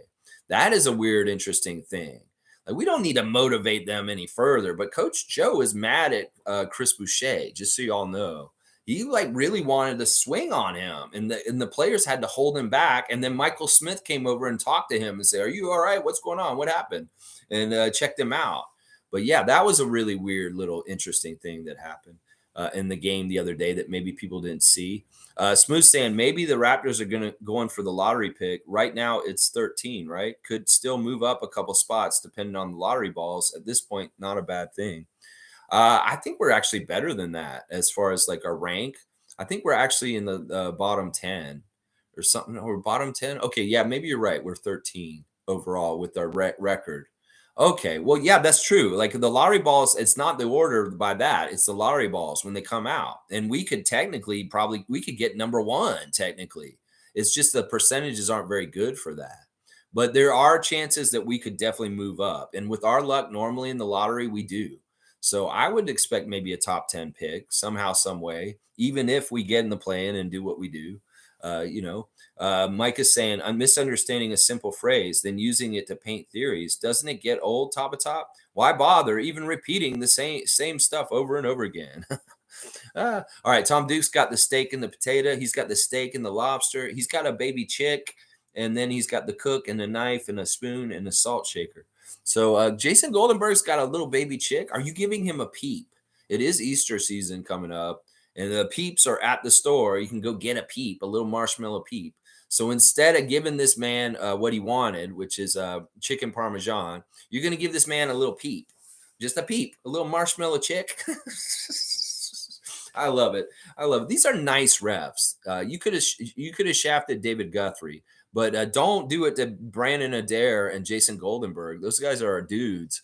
G saying Giannis and Kawhi were a pick 15, and Masai it was pushing to get Giannis. He may have his eye on someone in that range, 3 to 15. Yeah, it could very well be that. Who knows? We'll have to see. We'll have to see what's going on. Once again, we just got to wait and see and trust. Cool Cat saying Pascal's interest was football, away at private school for priesthood at an early age. Basketball is luck. Still learning, does not have much experience still. Year 3 playoffs, yep, starstruck. KD fave. Yeah, that was an interesting part. Him talking about the Kevin Durant stuff with that series. And I was really listening to Draymond. I was like, don't you insult our championship. And he didn't say anything too bad. And he did give us our flowers, actually. He said at one point to Siakam, he said, you can say something that not a lot of people can say, that you beat me in the finals. And I love that. I love that he admitted that. And then, like, once again, Draymond at the very end says, you're a better NBA player than me. That's on tape. We got that on tape. For anybody who wants to argue anything otherwise, Draymond says that Pascal's better than him. And I love that. Some ways the stuff that happened with Siakam in basketball is kind of lucky, is very, very lucky. And I think that that's awesome. I don't disrespect him or think that that's bad. I just think that in some ways his life is serendipity, that he kind of like fell into a really awesome, crazy, like amazing NBA life. And that it really wasn't his destiny for a long time. And it just kind of like rerouted into it. And I think that's so cool in a way. I like people that are like that. That like good things happen to good people. And that definitely is that kind of thing for him. He's had an amazing charmed life because of all this. And it's awesome. I can't hate on that. I love his enthusiasm and his positivity. And of course, his love for his dad and saying he does it all for him and all the time. And like, oh man, he's just awesome. And I loved him talking about like him and Embiid's like hometowns and kind of how they are rivals. And they're like, no, we have the best girls. No, we have the best parties. We have this like between their two cities. And he does think that Embiid is the MVP. And he said that it's really special and awesome to have two players like the two of them from such a small country at such a high level in such a great league. And that's so true. In fact, he wants him to get MVP because he thinks it'll be really good for the country of Cameroon, Joel Embiid.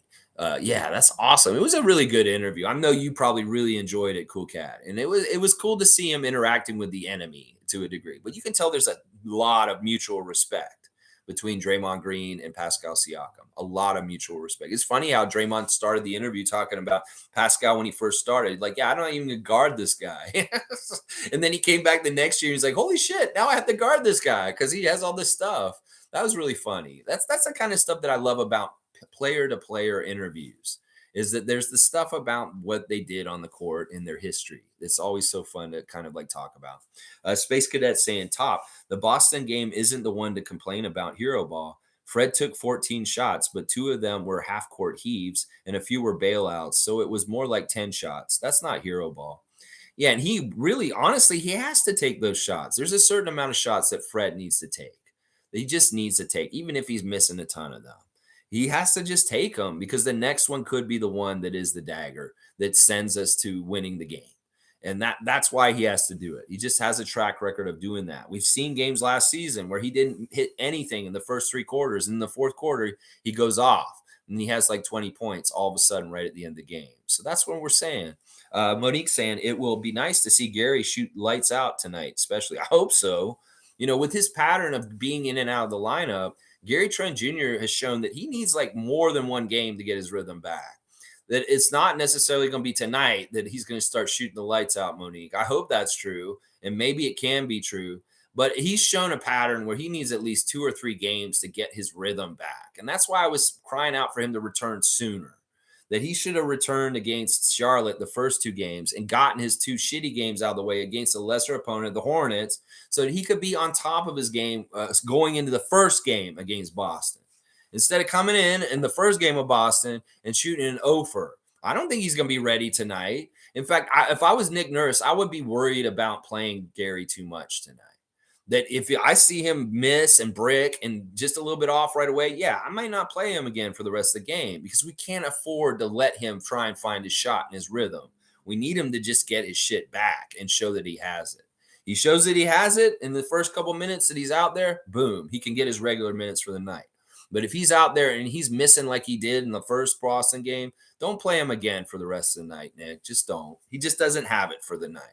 And that's what I'm saying. The pattern of him being away, it usually takes him 2 games to get back into his rhythm. So I don't think he's going to be back tonight. He may be back for Sunday and more normal Gary then, but I don't think it'll be tonight. And especially with the good defenders of Boston kind of tying him up and making it really hard for him to get what he wants. Seymour saying, we have a chance. We the North and upset City. I love it. You guys are badasses. You really do buoy my spirits and bring me back to thinking more positively in every situation currently with the Raptors. You guys are the best. 100% a flaming heart. Tom Duke is all about it too. G saying, I personally want them to win as much as they can for experience for Scottie and the youth. Think even in a bad season, it's even more valuable under high pressure, but whatever happens, happens. Yeah, I hate that I'm being one of the more pessimistic people on this channel right now. I think in some ways I'm like Nick Nurse. I'm just beaten down. It's just been this kind of season, and in some ways I'm tapping out and saying uncle, just like Nick Nurse did last Friday. I'm just doing a little bit of like, it's too painful. I'm sorry, I'm done. I'm done. Let me just go. Please, please. There's a little bit of that with a lot of the Raptors Nation right now. Is that we're kind of like, let's just like get done. We don't care. We want to go forward to the future. If we can do anything now, there's some crazy shit where we go on some sort of crazy deep playoff run with all this controversy and craziness. I'll be like, hell yeah. I'll be so all about it. It would be awesome. But it's in some ways, I'm also kind of like, yeah, I'm ready to kind of go to off-season schedule and kind of like lessen my workload with this channel to a degree. Because that's what happens when this season ends. I don't have to do as much work for this channel in some ways. And I get kind of a breath of fresh air. So in some ways, I'm kind of like Nick right now. I'm ready for a couple weeks off. I mean, seriously, I've been streaming a stream every day for almost 600 days in a row. It can get very like, All right, let's keep going. Mike saying bet on yourself is basically be confident and believe in yourself. F the noise. People try and take the phrase and use it in crazy ways to say he's greedy and selfish. That's not what bet on yourself is about. This is a very good lesson. And thank you, Mike, for explaining this. This is true. Bet on yourself is like betting on yourself against the odds because everybody else said you couldn't. That is exactly what bet on yourself means with him. Is he had people bet against him. He had people bet against him and he bet on himself and he won. And that is what that means. And I think you're right. Some people get confused with it about like this is an arrogant thing or is it very cocky? No, it's bet on yourself when everybody else is betting against you. And that is exactly what it means. MSJ saying, does this team have the focus and grit going into the one and done games? Blow a single quarter and it could be over. And no Dowtin, I could see the bench going dry or the team exhausted in the fourth. Exactly. These are all things we've seen all season that I would worry about. You know, it may be that this is such an important game that Nick does not bench his starters at all. And then we lose the game at the end of the game because they're absolutely tired because he didn't play any bench minutes because he's so like, we need to win. We need the best lineup. We got to play the starters the whole first half. Okay, when are you going to sit them, Nick? Oh, well, I can't. We can't have a letdown in our quality of play, so we can't bench the starters. Well, what are they going to fucking look like with 5 minutes to go? Seriously, what are they going to look like, Nick, if you don't give them some rest? I mean, I worry about that kind of shit. Forget about like going cold and not shooting any shots. I worry about him mismanaging the team in that kind of way. You know, there's all kinds of different ways, but I hope that they have good things happen. And I hope we kick some ass. Yeah. Wayne saying, pride. How much pride does the core Raptors possess? Where do they go? The other team members go. And we know Nick Nurse is iffy with his rotation choices. I like my team to be petty, prideful, and aggressive. That's right. Have some pride. Put on that Raptors jersey and like really feel like it means something. You know, in some ways, all right. The other day before the game, they gave the Red R back award to Jaylen Brown. And that's an award they give to the Celtic that most epitomizes being a Celtic in the season. This is important for team culture. This is important to uphold standards and beliefs in the team franchise as far as how they want to be with their culture and standards of excellence and things like that. You have an award like the Red Auerbach Award, where it exemplifies the most Celtic in the Celtic ways. That is something that is really good at building team culture.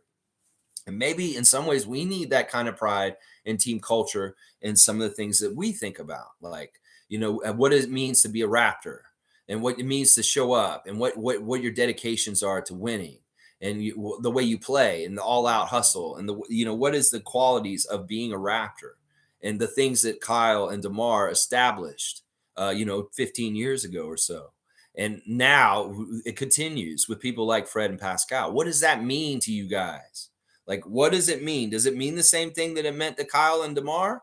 That's what I want to know with these Raptors today, is what does it mean to be a Raptor? And can you find that and define it for others to show as an example? And then the culture can grow, and it can be among a bunch of you. What does it mean to you, Scottie, being a Raptor? And what can you put to the culture and the attitude and the air of the presence of the status of being a Toronto Raptor? That's what I wonder right now. That's why they had that Red Auerbach Award for Celtics, to encourage them to be Celtics in the way that they want them to be Celtics. Well, I want some for the Raptors to be more like the Raptors. Maybe it'll be the Kyle Lowry Award someday. Yeah, the Kyle Lowry Award for being the most Raptor, just like the Red Auerbach Award, something like that. Who knows? Maybe it's the Masai Ujiri Award, because that's our equivalent of Red Auerbach for sure. For sure. Callie's saying, well, maybe our bench will help us out tonight, as they are sitting most of theirs tonight. No, they're not. They're not sitting their bench tonight. They're sitting all their point guards. They're going to have their main dudes. They're going to have Jaylen Brown, Jason Tatum, and Al Horford. They are going to sit Marcus Smart, Peyton Pritchard, Malcolm Brogdon, and Derek White. Now, we saw White and Brogdon in the last game, and they had very prominent roles. Well, they're getting their load managed game at the end of the game, and that's why they're sitting. Now, Smart's actually hurt, and so is Pritchard, and that's why those guys are missing all these games in a row. They've missed the Philly game and both the Raptors games. So they've been out. Now, Horford and Tatum, they were out in the last game because they got their load managed game then. They weren't actually hurt. They just were load managed. Well, tonight the load management's going with Brogdon and White, and they will have both Jason Tatum and Jaylen Brown tonight. So it's going to be a lot more difficult to beat them because they got Jason Tatum tonight, and they're going to also have Al Horford. They didn't have those two guys on Wednesday. So G saying Alvarado credits Fred for motivating him as an undersized, undrafted player. Bet on yourself. Maybe resonates with people coming from the same place where no one else believed in them, so they had to. Yeah, Siakam's path inspires a young African guy down over there to get over here. Fred's path inspires people like Jalen Brunson and Jose Alvarado. Yeah, for sure. For sure. These guys are influencing other people. Well, can they influence guys on our own team? That's what I want to know. Can we build this culture and keep it intact? Because in some ways, I worry about Raptors culture going out the window that Kyle and DeMar established. That in some ways, it's the responsibility of Fred, Pascal, OG, the older Raptors, to keep that culture and the things that Kyle and DeMar built on the Raptors team in our franchise continuing to go forward. That shit doesn't need to stop just because they are long gone. We need to continue to have the values and the things that they stood up for as Raptors when they were leaders on our team still happening now. And that's what I'm worried about. I want these guys to have the same kind of leadership that those guys had. And in some ways, they may not be naturally at it. And maybe that Fred can't be exactly what Kyle is.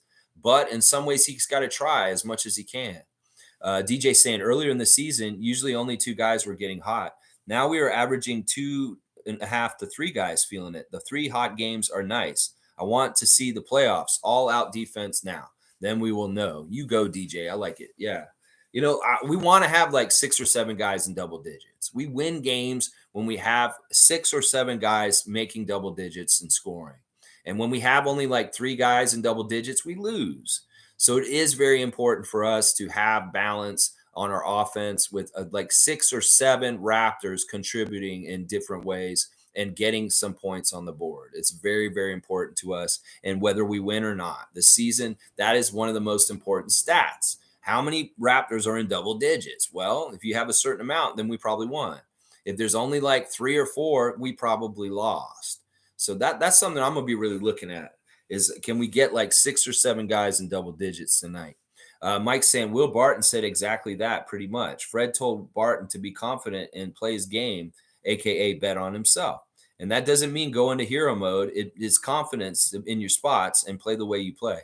Yeah, we want Will Barton to be Will the Thrill. We want him to be selfish and take shots, but we want him to make them.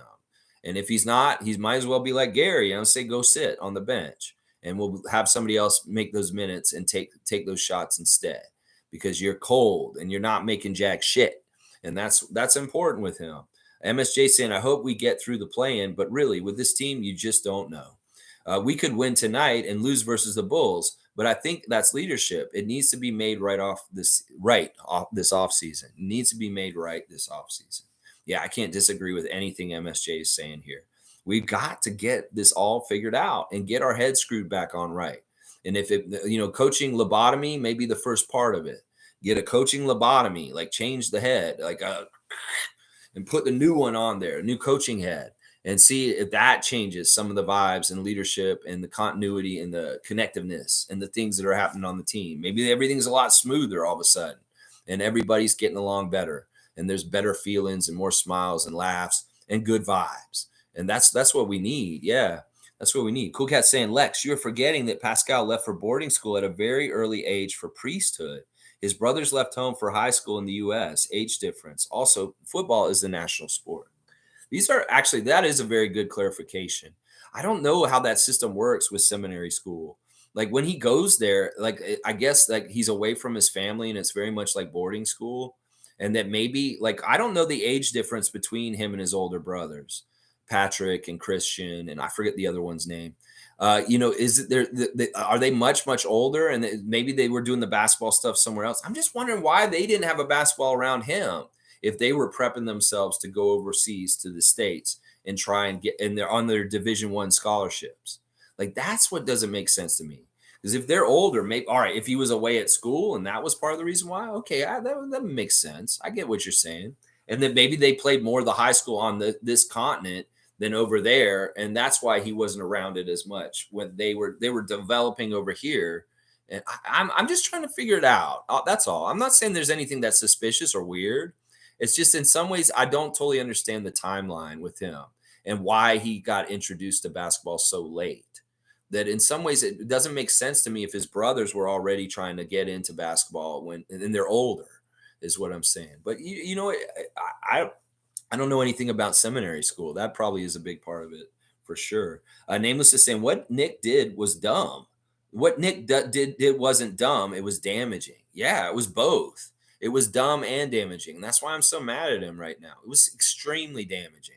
He really we didn't have, if we had a dumpster fire on the down low, the cover was closed on the dumpster and it was burning inside and nobody knew. We couldn't look at the dumpster and see that it was on fire. Well, he opened that fucking dumpster up and he poured a tank of gas and it went, and now everybody can see the fucking dumpster fire that the Raptors are right now. Oh, I hate it so much. I didn't make these dumpster fire rankings for the Raptors to rank high on them.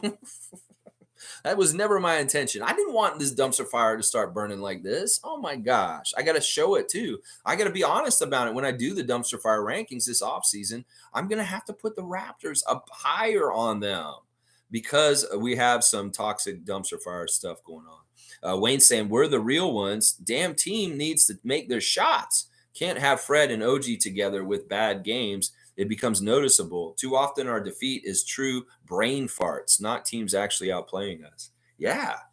I mean, that's part of why we lose is because we have it right there. It's there for us to take, and we just don't go take it. It's about execution and drive and will and success in trying to get to that point of winning.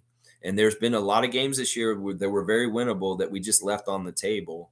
And that's sad and it sucks. I hate it. I hate it so much. We definitely need more of the guys hitting things and in a good place.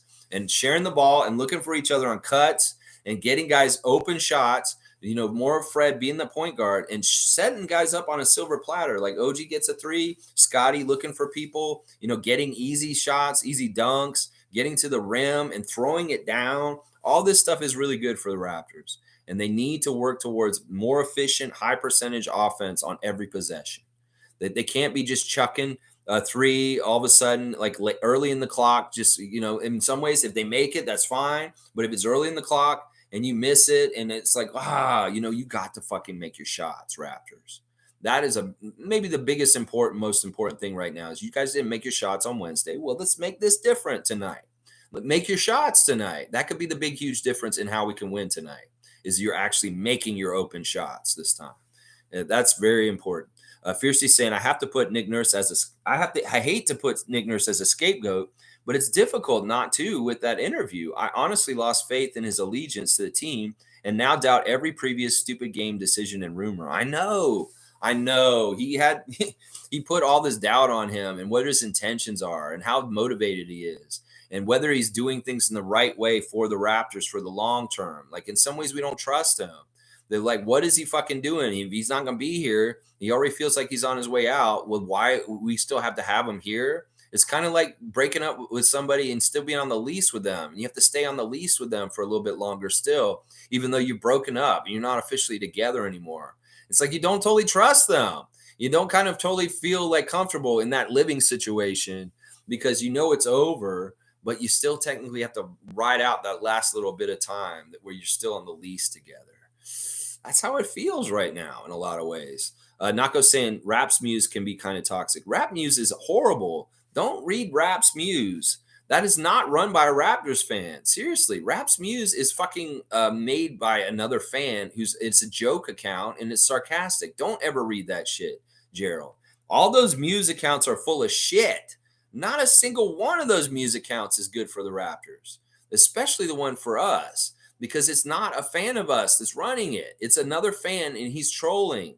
You've got to understand that. You can read that shit, Nako, and you can read through it. That's not a real Raptors fan. That's a troll fan who's trolling the Raptors nation with Rap's Muse memes and things like that. In fact, it could be that Boston Muse was like, I love doing these Muse accounts. Ooh, I'm going to get as many as I can around the league, and I'll run them all, but I'll do it in a favor of us. And I'm telling you, that's not that account I already sussed out is not run by a Raptors fan. So don't follow that shit. Seriously, that is not run by a Raptors fan. I knew it right away from some of these things they said. All right, Alex is here. Let's see what Alex is saying. Let's see. I don't think Boston is going to trade their water boy for Fred after that last performance. All right. Alex has consistently came in and gotten a strike. So we're going to go ahead and give him a strike. Just because, once again, he's bringing up trading Fred for a water boy. This has been a same trope a couple of times on the stream this week. Tom Duke saying, Masai and Nick either talked before about what Nick Nurse was going to say, or they spoke about it. Masai wouldn't just let that kind of statement go. Masai took Scottie Barnes off Twitch, I bet, too. Masai, the babysitter. No, Scottie took himself off Twitch. I'm pretty sure Scottie made that decision on his own. They're not going to tell him he can't do that. Because Chris can do Twitch, and he's done Twitch this season. These guys can do Twitch. I think Scottie just grew up. I think in some ways Scottie hit some maturity levels after this summer and into his second year as a pro. At the beginning of the season, I think Scottie got really serious about being a pro in certain ways, like maybe partly being prepared for games and stuff. And he wanted to cut out excess bullshit.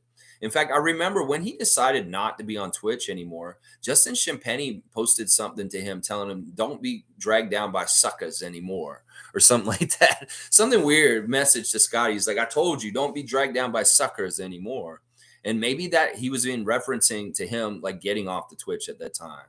So, yeah, I don't know if Masai told him to do it. I don't think he did. I think Scottie just matured, and he's not the young man. He's a 21-year-old man now. He's not a 20-year-old man that would be on Twitch this summer.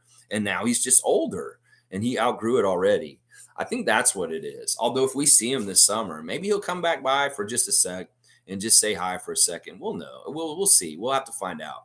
But I don't know about the whole thing about Masai and Nick talking before that and all that kind of stuff. If I was Masai, I'd be very upset with Nick. about him doing something like that at that time. It's just poor timing, and it just really kind of messed things up.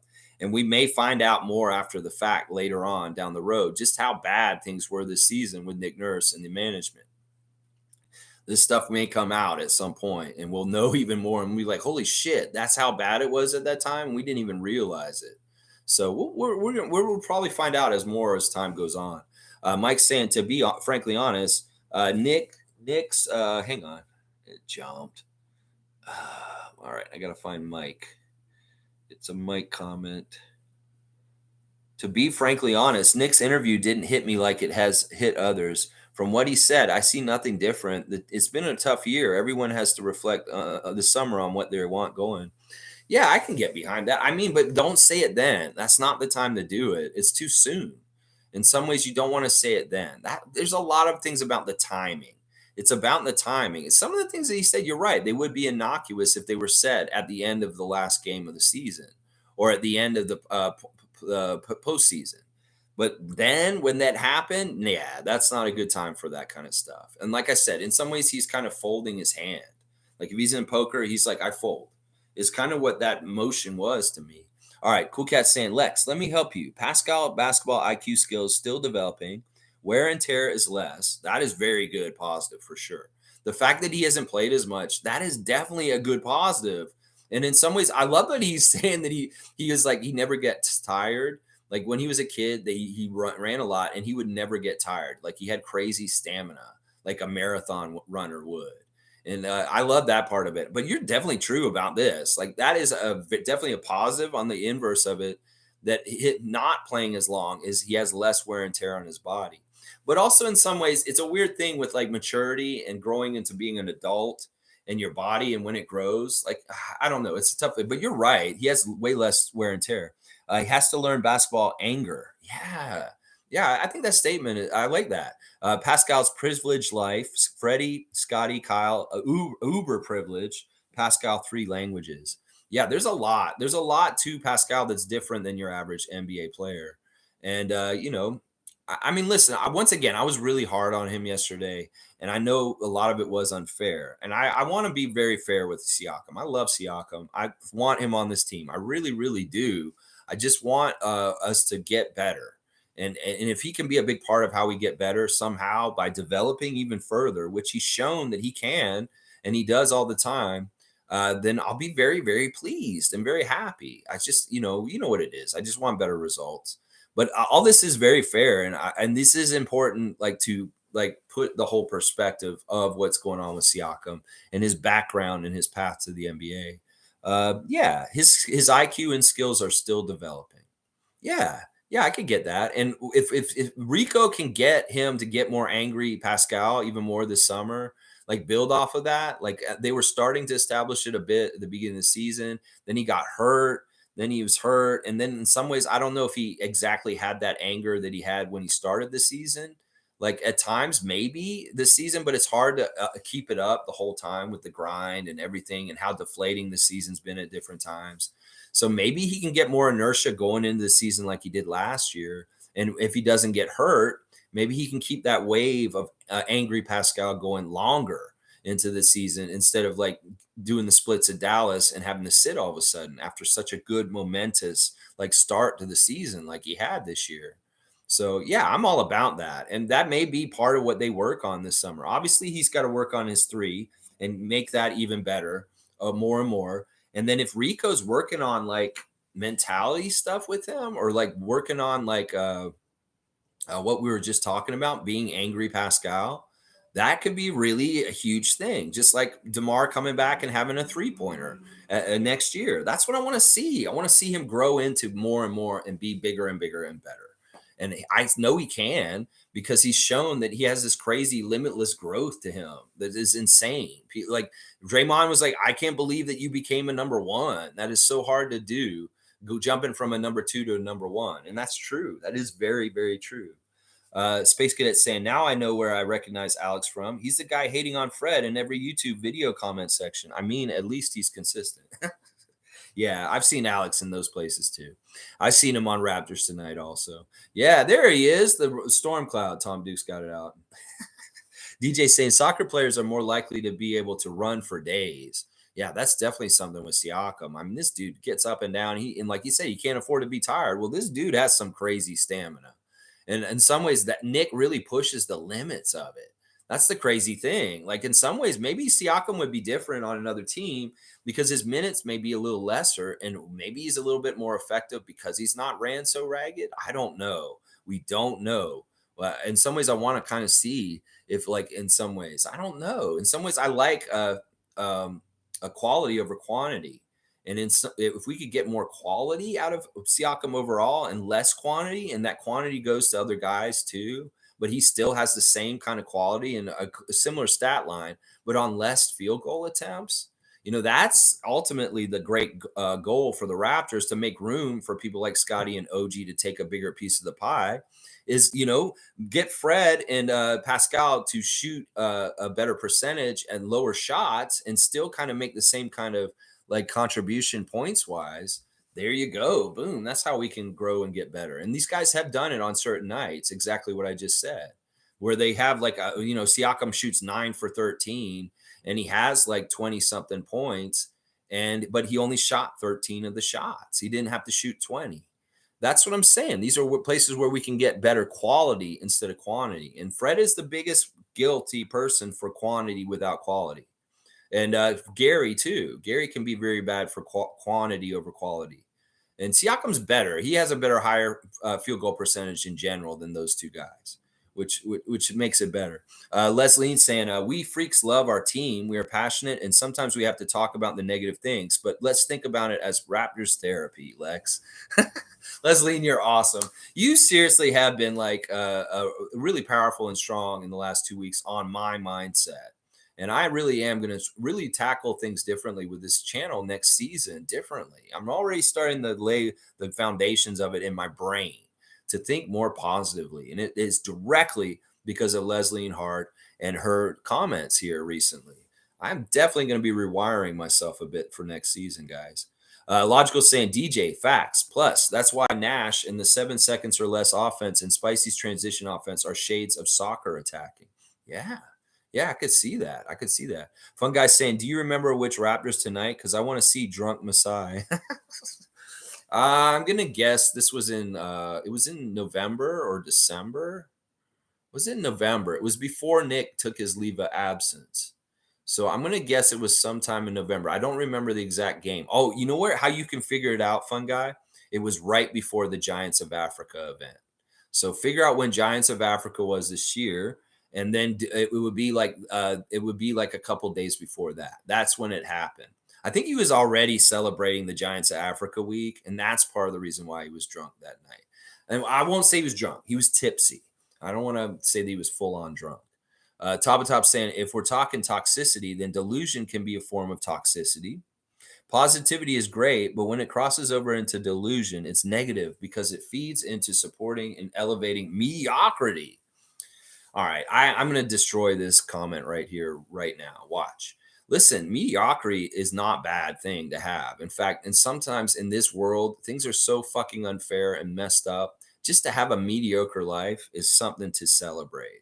The whole idea of being the creme de la creme, number one, championship or bust, is fucking destroying NBA fan bases. In fact, part of what you're saying is that you have a problem with the Raptors just having a winning season and not getting a championship. Well, I don't. I want them to just win. If they have a winning season, if they win both these games and they end up with a winning season, I'm happy in some ways because they won more games than they lost.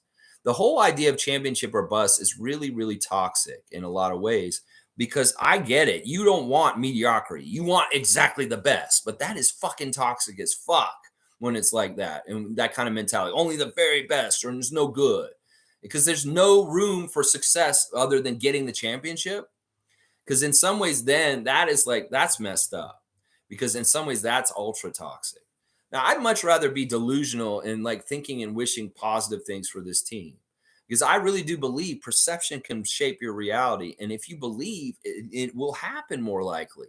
If you don't think it will happen, if you're negative and you're pessimistic, then it probably will never happen because you didn't think it would. You really do have that kind of control in your brain, and you don't even realize that in your own life.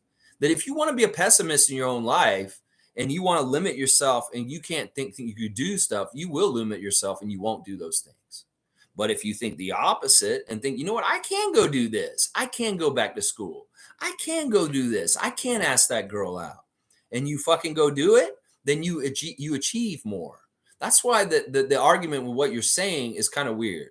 Is because, listen, we can have delusions of positivity and good things happening for the Raptors because we want to allow space for that to fill in and happen.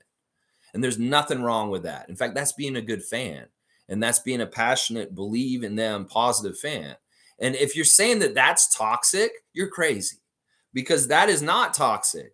That is just wanting to believe in something and having hope. If you're telling me that having hope in your life or wanting good things to happen for you is delusion or toxic, fuck off. That's messed up, top of top.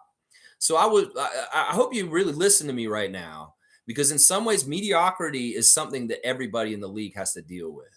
That you're going to have mediocre seasons. There's only one champion. And it's very toxic to say championship or bust. And that's the only thing that will make me happy. If we're building towards being more and more better, then that's good. And in fact, the build and the journey is more important sometimes than the actual prize.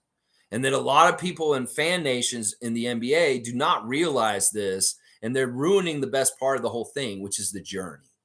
And that's what we are all about, is the journey.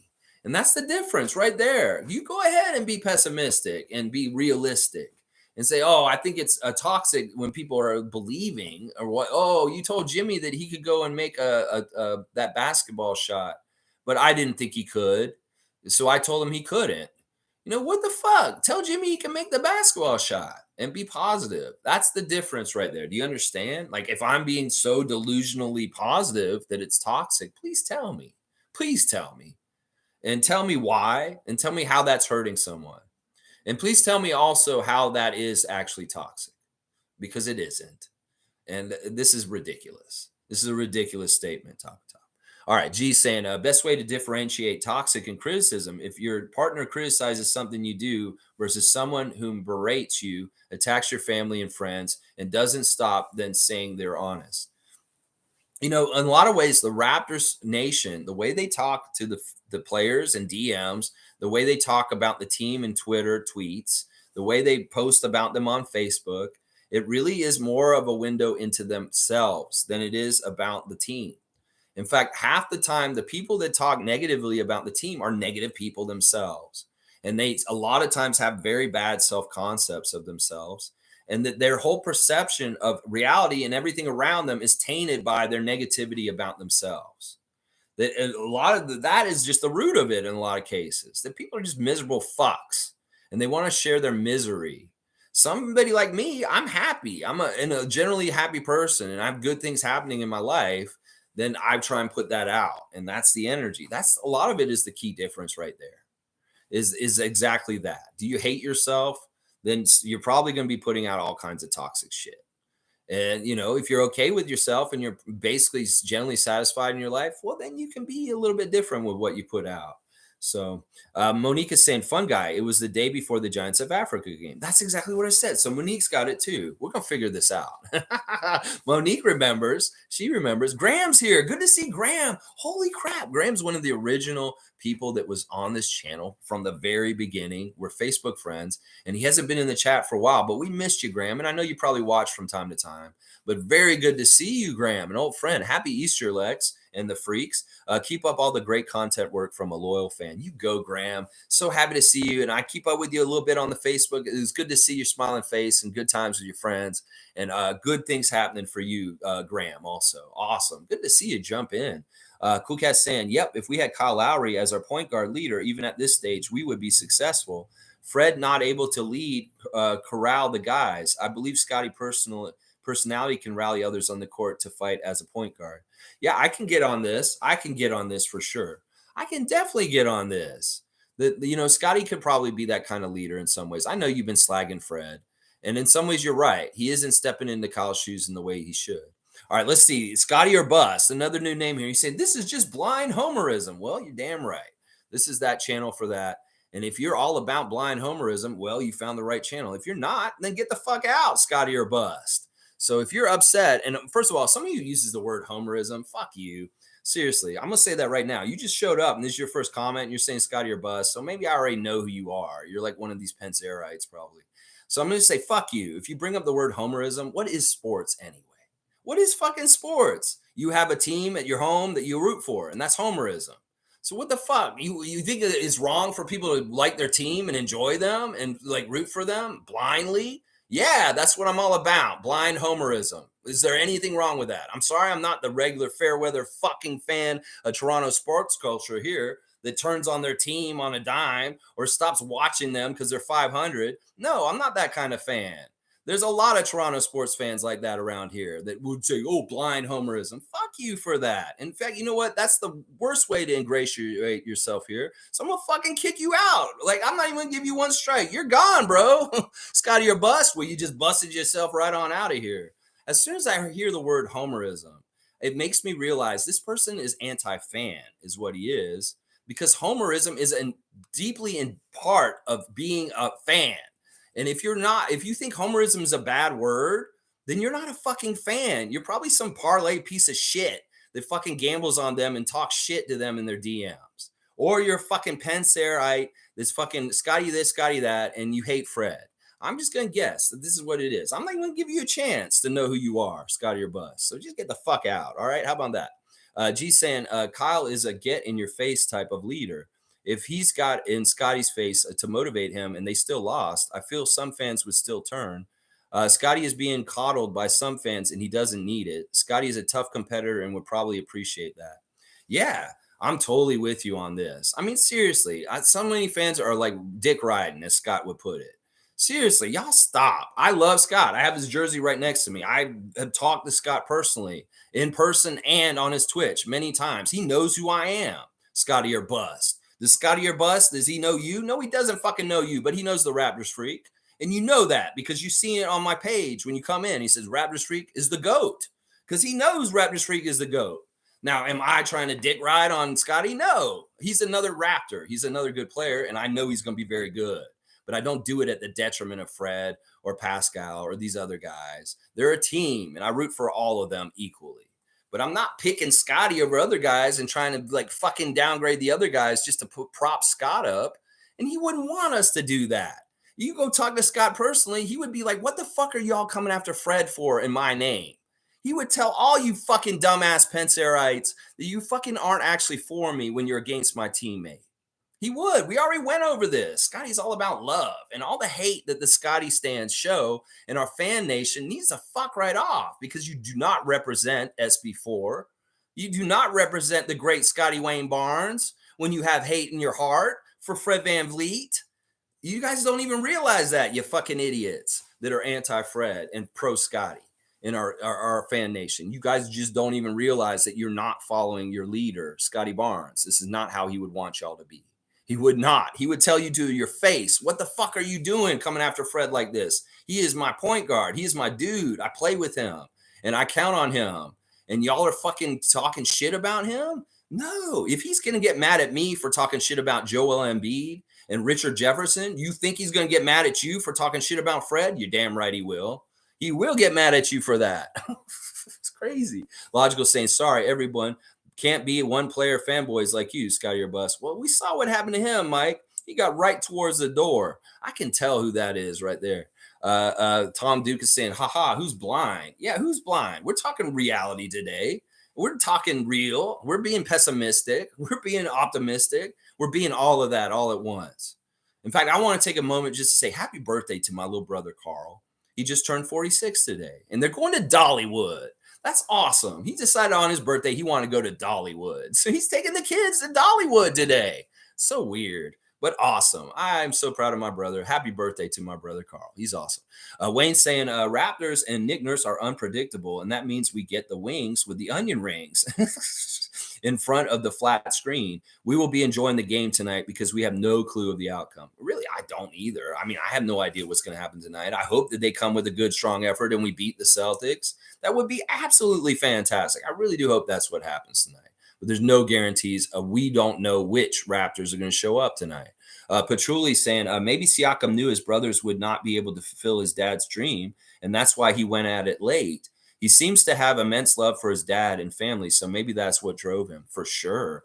I think you're exactly right, Patchouli G, that he really is driven by his father. And in some ways, his father died in weird timing to not totally see him win the championship and different things that happened for him. And that's too bad. But in some ways, I think his father did get to see him realize the dream that he did make the NBA. So I don't remember the timeline exactly of when Siakam's father passed away, but he is definitely the main motivating thing. As far as he says he's doing it for him, that is for sure, Patchouli, for sure. And that may be right. That's actually a pretty good thing to think about. It's like the older brothers maybe were hitting their limits and they're like, Pascal's the last shot. He has to do it. And he did it for him. Literally did it for him. Shere Khan saying there was so much parity in the league this season that we can't really be down on the Raps. Nick Nurse is not the best in post-game interviews, but still one of the better ones. He has to improve play calling. Yeah, he's got to do a whole lot, and it may not be with us anymore. It really may not be with us at this point. Then the parity in this league is a big problem. Like I said, every single issue that Raptors Nation's dealing with right now, a lot of the other fan nations on other teams have dealt with this kind of mid bullshit too. That they're all had disappointing, like right around 500 kind of seasons. Look at the Western Conference and how jammed up the standings are with all those teams over there. How many of those teams are disappointed with what happened? Look at the Mavericks. How disappointed do you think the Mavericks nation is with how their season went this season? There's all like Minnesota made big splash deals last season. Look how disappointed they are with where they're at this point. You don't think Golden State wishes they were higher? There's all kinds of disappointing stories all around the league right now. The Raptors are not special in this case. Trust me. All right. I'm going to just peek at what he said before I go. Yeah. All right. Whatever. You're an idiot. This is not a soft channel. You know what this is? This is the real ones, motherfucker. I'm hard. You want to meet me downtown? Come downtown. I'll show you how fucking soft I am at 6'4", 210 pounds. I'll take you down to Chinatown and I'll take you all around. And I'll put you on that Spadina streetcar on the roof, motherfucker. Yeah, you'll find out real quick how quick I can get you up there. Yeah, you'll find out real quick. Yeah.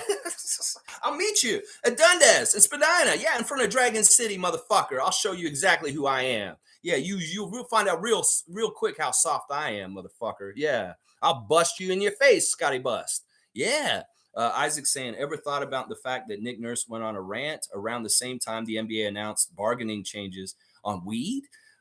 This is a weird one, Isaac. I don't know exactly where you're going with this, but this is a little weird. I know Fred's really happy about the outcome with the weed decision. As far as players being able to invest in cannabis companies, he's already got the legwork set up for it. Darnell is running a cannabis company already, and I don't think technically Fred was allowed to be a stakeholder in it, but now he will be able to do that because of the new CBA.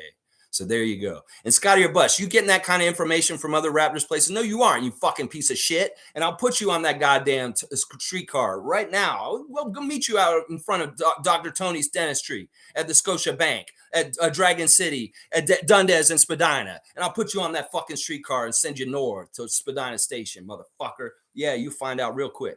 Let's see. Cool Cat saying, Nick Nurse managed Dowtin availability. No need to create a buzz. Leave that for superstars. Yeah, I mean, in some ways he did. He sat on the bench so much this season. Like he had 50 games eligible and he only played half of them. He played 25 out of the 50. That makes me mad in some ways because I saw games where we could have used Jeffrey and he didn't put him in. Like there were very much places in the season where we could have used a backup point guard more capable, but in some ways he went with Malachi. Maybe he tried to go with somebody like Will Barton at some point instead of Jeff. Stuff like that kind of bugged me because like Dowtin was always consistent this whole entire year. There wasn't any point where he didn't show like a very good level of consistency overall. And at some point he did. And it's crazy. All right, let's see. G saying, don't see any deleted comments. Stay there then. Well, he is now. He's deleted now. Tom Duke saying, no message was deleted. Lies. Well, I did delete him at that point, but not before. That's the first time. All right, let's keep going. Space Cadet saying we didn't delete anything. Don't blame us if you're computer literate. I love it. I love it. I'm telling you. All right, Mike's saying after we won that chip and when the happiness died off a bit, I realized the letdown moments are part of the journey, and that's the real of being a fan, riding the downs and then getting that chip high. Exactly. Everybody came in right at the very high point and they just figured they're going to sit up there the whole time. Yeah, these are unrealistic, fucked up Raptors fans that have really crazy ideas about how the NBA actually is with the ups and downs. You can come in right at the end of the project and get all the spoils. Well, we have to rebuild the project again. And y'all don't necessarily know the roller coaster that is. And that's the thing that pisses me off about the newer fans with the Raptors that came around the championship year is y'all don't actually know the grind and the crazy years of all the different ups and downs that we've gone through since 95. That y'all really are a Johnny come lately that just does not understand that. And I'm not saying y'all, you know what I'm talking about. Leslie's saying ignore the troll. Yeah, for sure. MSJ saying, please, no more of that guy, Tom Duke. I beg you. Anyways, anyone's have a take on the MVP race real quick. I think it's Joel. I think Joel beating the Celtics the other day was a huge message. And that was really the last nail to cement him as being, I think a lot of people are overwhelmingly conceding this. I think that Jokic's steam has really gone out the window because people are really focusing on his defensive deficiencies. That, in some ways, Nick Nurse may have stolen that MVP from Jokic by destroying the Denver Nuggets and their system and then making them go on a losing streak because everybody figured them out after Nick figured them out. And I think that really hurt Jokic's run. Now, Giannis, he's a good candidate. And Luka, he would have been, but his team's not even going to make the playoffs. So Luka shouldn't be considered. Fuck Jason Tatum. I'm not even going to put him in the conversation. But Giannis may be the closest to Embiid, but I don't think he'll win it because he's won it before and Embiid hasn't won it yet. And really, in some ways, we could say that Embiid should have won it maybe last year, but he didn't. And Jokic won his second one. So I could really see Embiid winning it this year for sure.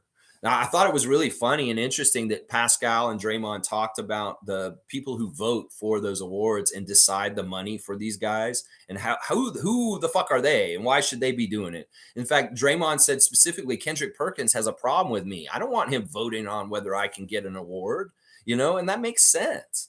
His way of solving it is he thinks the coaches should vote for these awards, and I think he's right. The coaches decide the All-Star game, All-Stars. They should decide this post-game stuff too. And obviously they can't vote for their own players for these awards, but because every one of the coaches, they draw the schemes, they know the players the best, they should be fucking they should be the votes for the postseason awards. It shouldn't be these random journalists like Grange and Doug Smith and Eric Kareem. Fuck those guys. Because they do all have like biases, maybe for their market, or maybe they don't like certain players or something like that. And I don't like that. I don't like that. Stephen A. Smith, he could very much have biases. We know that. He said that he has a bias against Kyrie. And, there's all kinds of different things like that. So I think the coaches voting is smart. I think Draymond's exactly right that they should let the coaches vote. And maybe, I don't know, maybe they have more than just the head coach. Maybe they have a coach and like two of their top assistants. So there's 3 votes from each team. And then you have like 90 votes that way. I know that they had like about 100 voters for these awards. So maybe you need to figure it out so that you get around 100 votes overall to decide this stuff. I think that was a smart thing to do. Let's see. Tom Duke is telling him to suck it. Race Mode Daily saying Pensair brings no value to Raptors fans. Yeah, this is very true. And I'm feeling like that guy is like a Pensair guy. Seymour saying ain't no doubt in this team, although there ain't no doubting on this team. Seymour, you're going to get a dunk for that, just for wordsmith creativity. I feel like you deserve a dunk just for that one, Seymour. Seymour's getting his 5th dunk. You got 5 dunks. You're catching up on Kareem now, Seymour. That's just a fun wordplay. This team is going to take down the Bulls and Hawks, Heat and Hawks and Heat and bring it. Yes, you go, Seymour Pape. That's what we like to hear. Let's get the fandom up. Let's get the positivity up in the spite of these haters that are around, stuff like that. Isaac Campbell saying, and the reason we won a championship, so terrible. Oh my gosh. It was so terrible when we won it. Oh my gosh. So awful and dreadful, so pessimistic. Oh my gosh. Yeah. G saying laughing stock. You mean the Mavs? Scottie is the future, but he is not ready for what you guys want. Let the kid grow without your pressure. Yeah, I'm with you on that. Like people like Scottie or Bust, they have unrealistic ideas about what Scottie's ready to do right now. Scottie's doing as much as he possibly can in a lot of ways right now. And if we go overboard on him, it may not be good for him. Trust me. The development of Scottie is happening on the schedule that it should. And we're seeing so much happening and such good things. It's going to get better and better and better. You can hear it when Leo and Jack and Paul Jones and people talk about Scottie and the potential of what he is showing with his low post and his vision on the court and his all around stat stuffing kind of game. There are really, really good things coming. And we just need to be patient and allow him to grow in the pace and the way that he's supposed to. And I agree with G exactly. MSJ saying that is not true at all. Blind homerism. No, it's just not the dark triad vortex of thinking that you are always right, playing the devil's advocate where all others are wrong. Calm down. Boom. Shots fired. And MSJ is getting a dunk because I think he just dunked on that person, the he who shall not be named follower. So MSJ, you're getting on the dunk board today for pretty much saying it exactly how I would like to say it. You know, that is what are the realities? It's like you perceive it this way. Well, I perceive it this way. I perceive you as being in the dark vortex of Machiavellianism, narcissism, and pessimism over on your side. And you can go ahead and make fun of our Care Bears sunshiny day over here, and that's fine. But we'll be much happier and having to live a better life while you are under a rock hating your life. You go ahead. G said, if Scottie doesn't live up to expectations that you guys want now, the fans will turn. Let him develop in peace until he naturally grows in that role. And this was shown this week when he had an 0 for game against the Charlotte Hornets. A lot of people came after Scottie just for having an off game, one off game. And you know, Scottie lovers, did you see how the people came after your beloved Scottie just for having one off game? Well, that's how y'all sound when you attack Fred, just so y'all know. You sound just as stupid in those kind of ways too. And yeah, we got to allow Scottie to be Scott on Scott's own schedule. And Scott needs to be himself. He doesn't need to be Kawhi. He doesn't need to be Magic. Scottie's going to be Scottie, and it's on his own schedule. And people need to realize that. Mike's saying, I nailed the small ego mindset and the need to describe the negative ninnies. Ninnies. That's a weird way of spelling that. I know you mean ninnies. A week or two ago. It's very simple, and I'm definitely laughing at that stock of people who need casuals to love their team. Shaking my head. Well, I don't get it. Like, how is it like being a homer for your team or just being a blind fan for your team? How is that wrong? Where was this taught in the Toronto sports culture that being a homer for your team is wrong? You're not a journalist. We're not like we have a Hippocratic oath to be like fair and unbiased about teams. No, we're not those kind of people. We're fans. We pay money. We buy swag.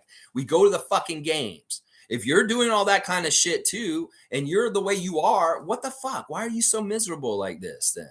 Like, why even bother being a fan or not even in the nation? I don't even call you a fan if you're like this. If you're anti-fan, you call people homers, that's anti-fan. Well, who the fuck are you in this then? You're just a toxic troll is what you are in the whole picture in the scheme of things. Seriously, are you a fan of the Raptors, Scottie or Bust? Seriously, are you? No, you're probably not. You're a casual. You're probably somebody who likes Scottie, but you don't necessarily like the Raptors. Or maybe you're a hockey fan and you're kind of just acting. I don't know who the fuck you are. You could be a fan of another nation, just trying to be a sheep in wolf's clothing or wolf in sheep's clothing, coming in here and infiltrating. I don't know who the fuck you are. I don't give a shit. And I'll show you just how fucking soft I am down at Dundas Street in Spadina in front of Dragon City, right in the middle of Chinatown. I'll take you literally down to Chinatown. I'll take you right on down to Chinatown because I know where Chinatown is. I know everybody down at Chinatown. I know a lot of people around Chinatown because I know Mr. Lee and I know a whole bunch of other people around that area because I used to live over there. And I will take you down to Chinatown and I'll put you on top of that streetcar. Oh, yeah, I will. I will. G saying Giannis and Kawhi, whom did not come into the league as shooters, took years to get the keys. Forcing a defense pass first player in this new NBA to be the focal point sets him up for failure. I agree. And we've seen this. The beginning of the season, we did try to do this very heavily. And Scott caused a lot of turnovers. He wasn't ready for it. Some of it is just savviness and just experience and vetness. There's things that Fred knows at this point in his life, at his age, and how many years he has in the NBA that Scottie just doesn't know yet. but he will know that stuff more and more as time goes on. Experience matters in this situation, being a point guard in the league. And some guys just don't naturally come in and just magically get to do it all of a sudden. And in some ways, Scottie's doing something very hard for his size. And he's had really good results. In fact, we're trying to minimize his mistakes and problems from what he's doing and really maximize the good stuff. And we are. We are. Scottie doesn't care about scoring. This is another thing that Scottie fans don't get. They don't fucking understand him.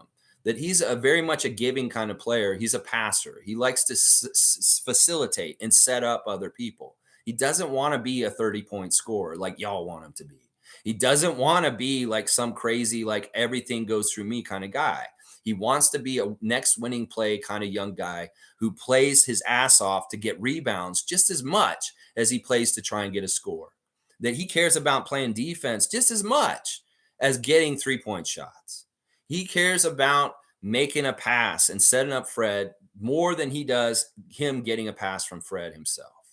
That you just don't know him. You didn't spend 200 hours on Twitch with him like I did, or Tom Duke, or Fiercey Salsera, or Cool Cat, or Isaac Campbell, or any of the other people in this chat that were with Scott on Twitch last year and really did get to know him personally.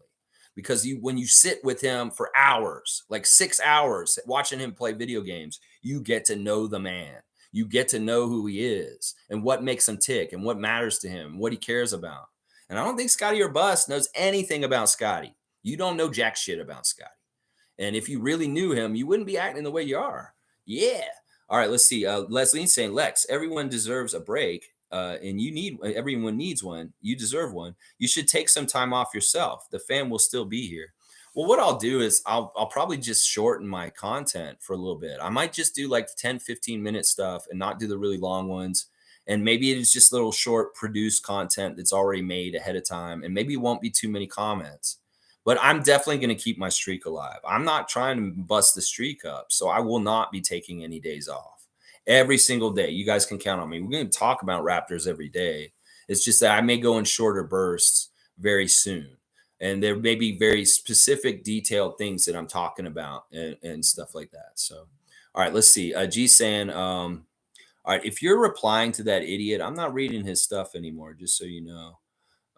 Hang on. Where is it? Where did it jump to? Okay. Yeah, I don't know how you're going to read that stuff. No offense to Lux or G. I'm just going to keep going. I'm going to skip that whole section there. Wayne saying, yeah, no offense to MSJ either.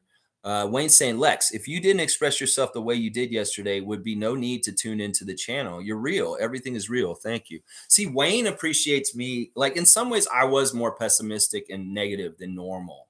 Like, but it was very necessary. And if you watched Raptors Tonight after the game, the guys were just as disappointed in the Raptors as I was. You know, Leo and Jack and those guys were just as coming down on them and saying that you guys need to step up and do more in these kind of situations.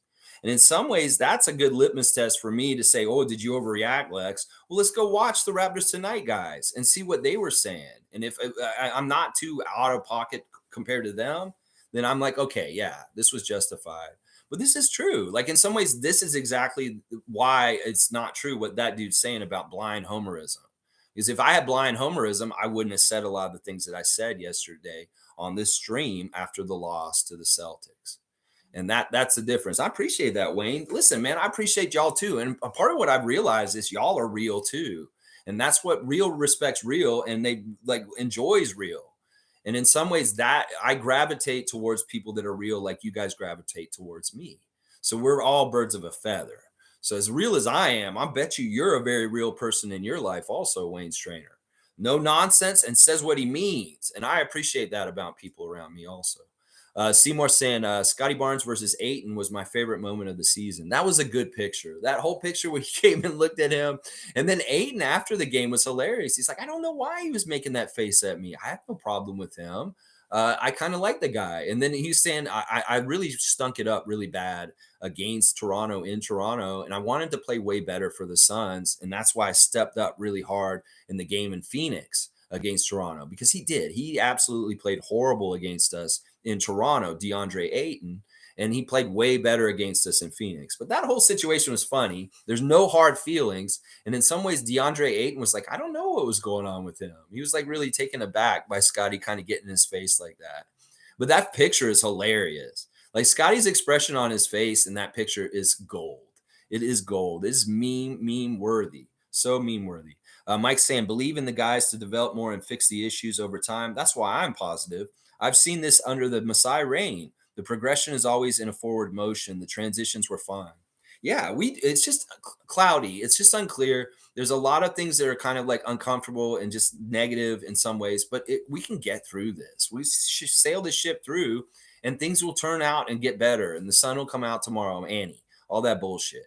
That I really do believe that'll happen. We have a lot of good assets and a lot of good things going with this team. And we just got to right the ship and fix some of the toxic that's around the team right now. And hopefully everything can get right back on track and in positive, good ways. And this summer is going to be the work for that. And that means Bobby and Masai analyzing it all, figuring it all out, and doing the best job they can this summer for that.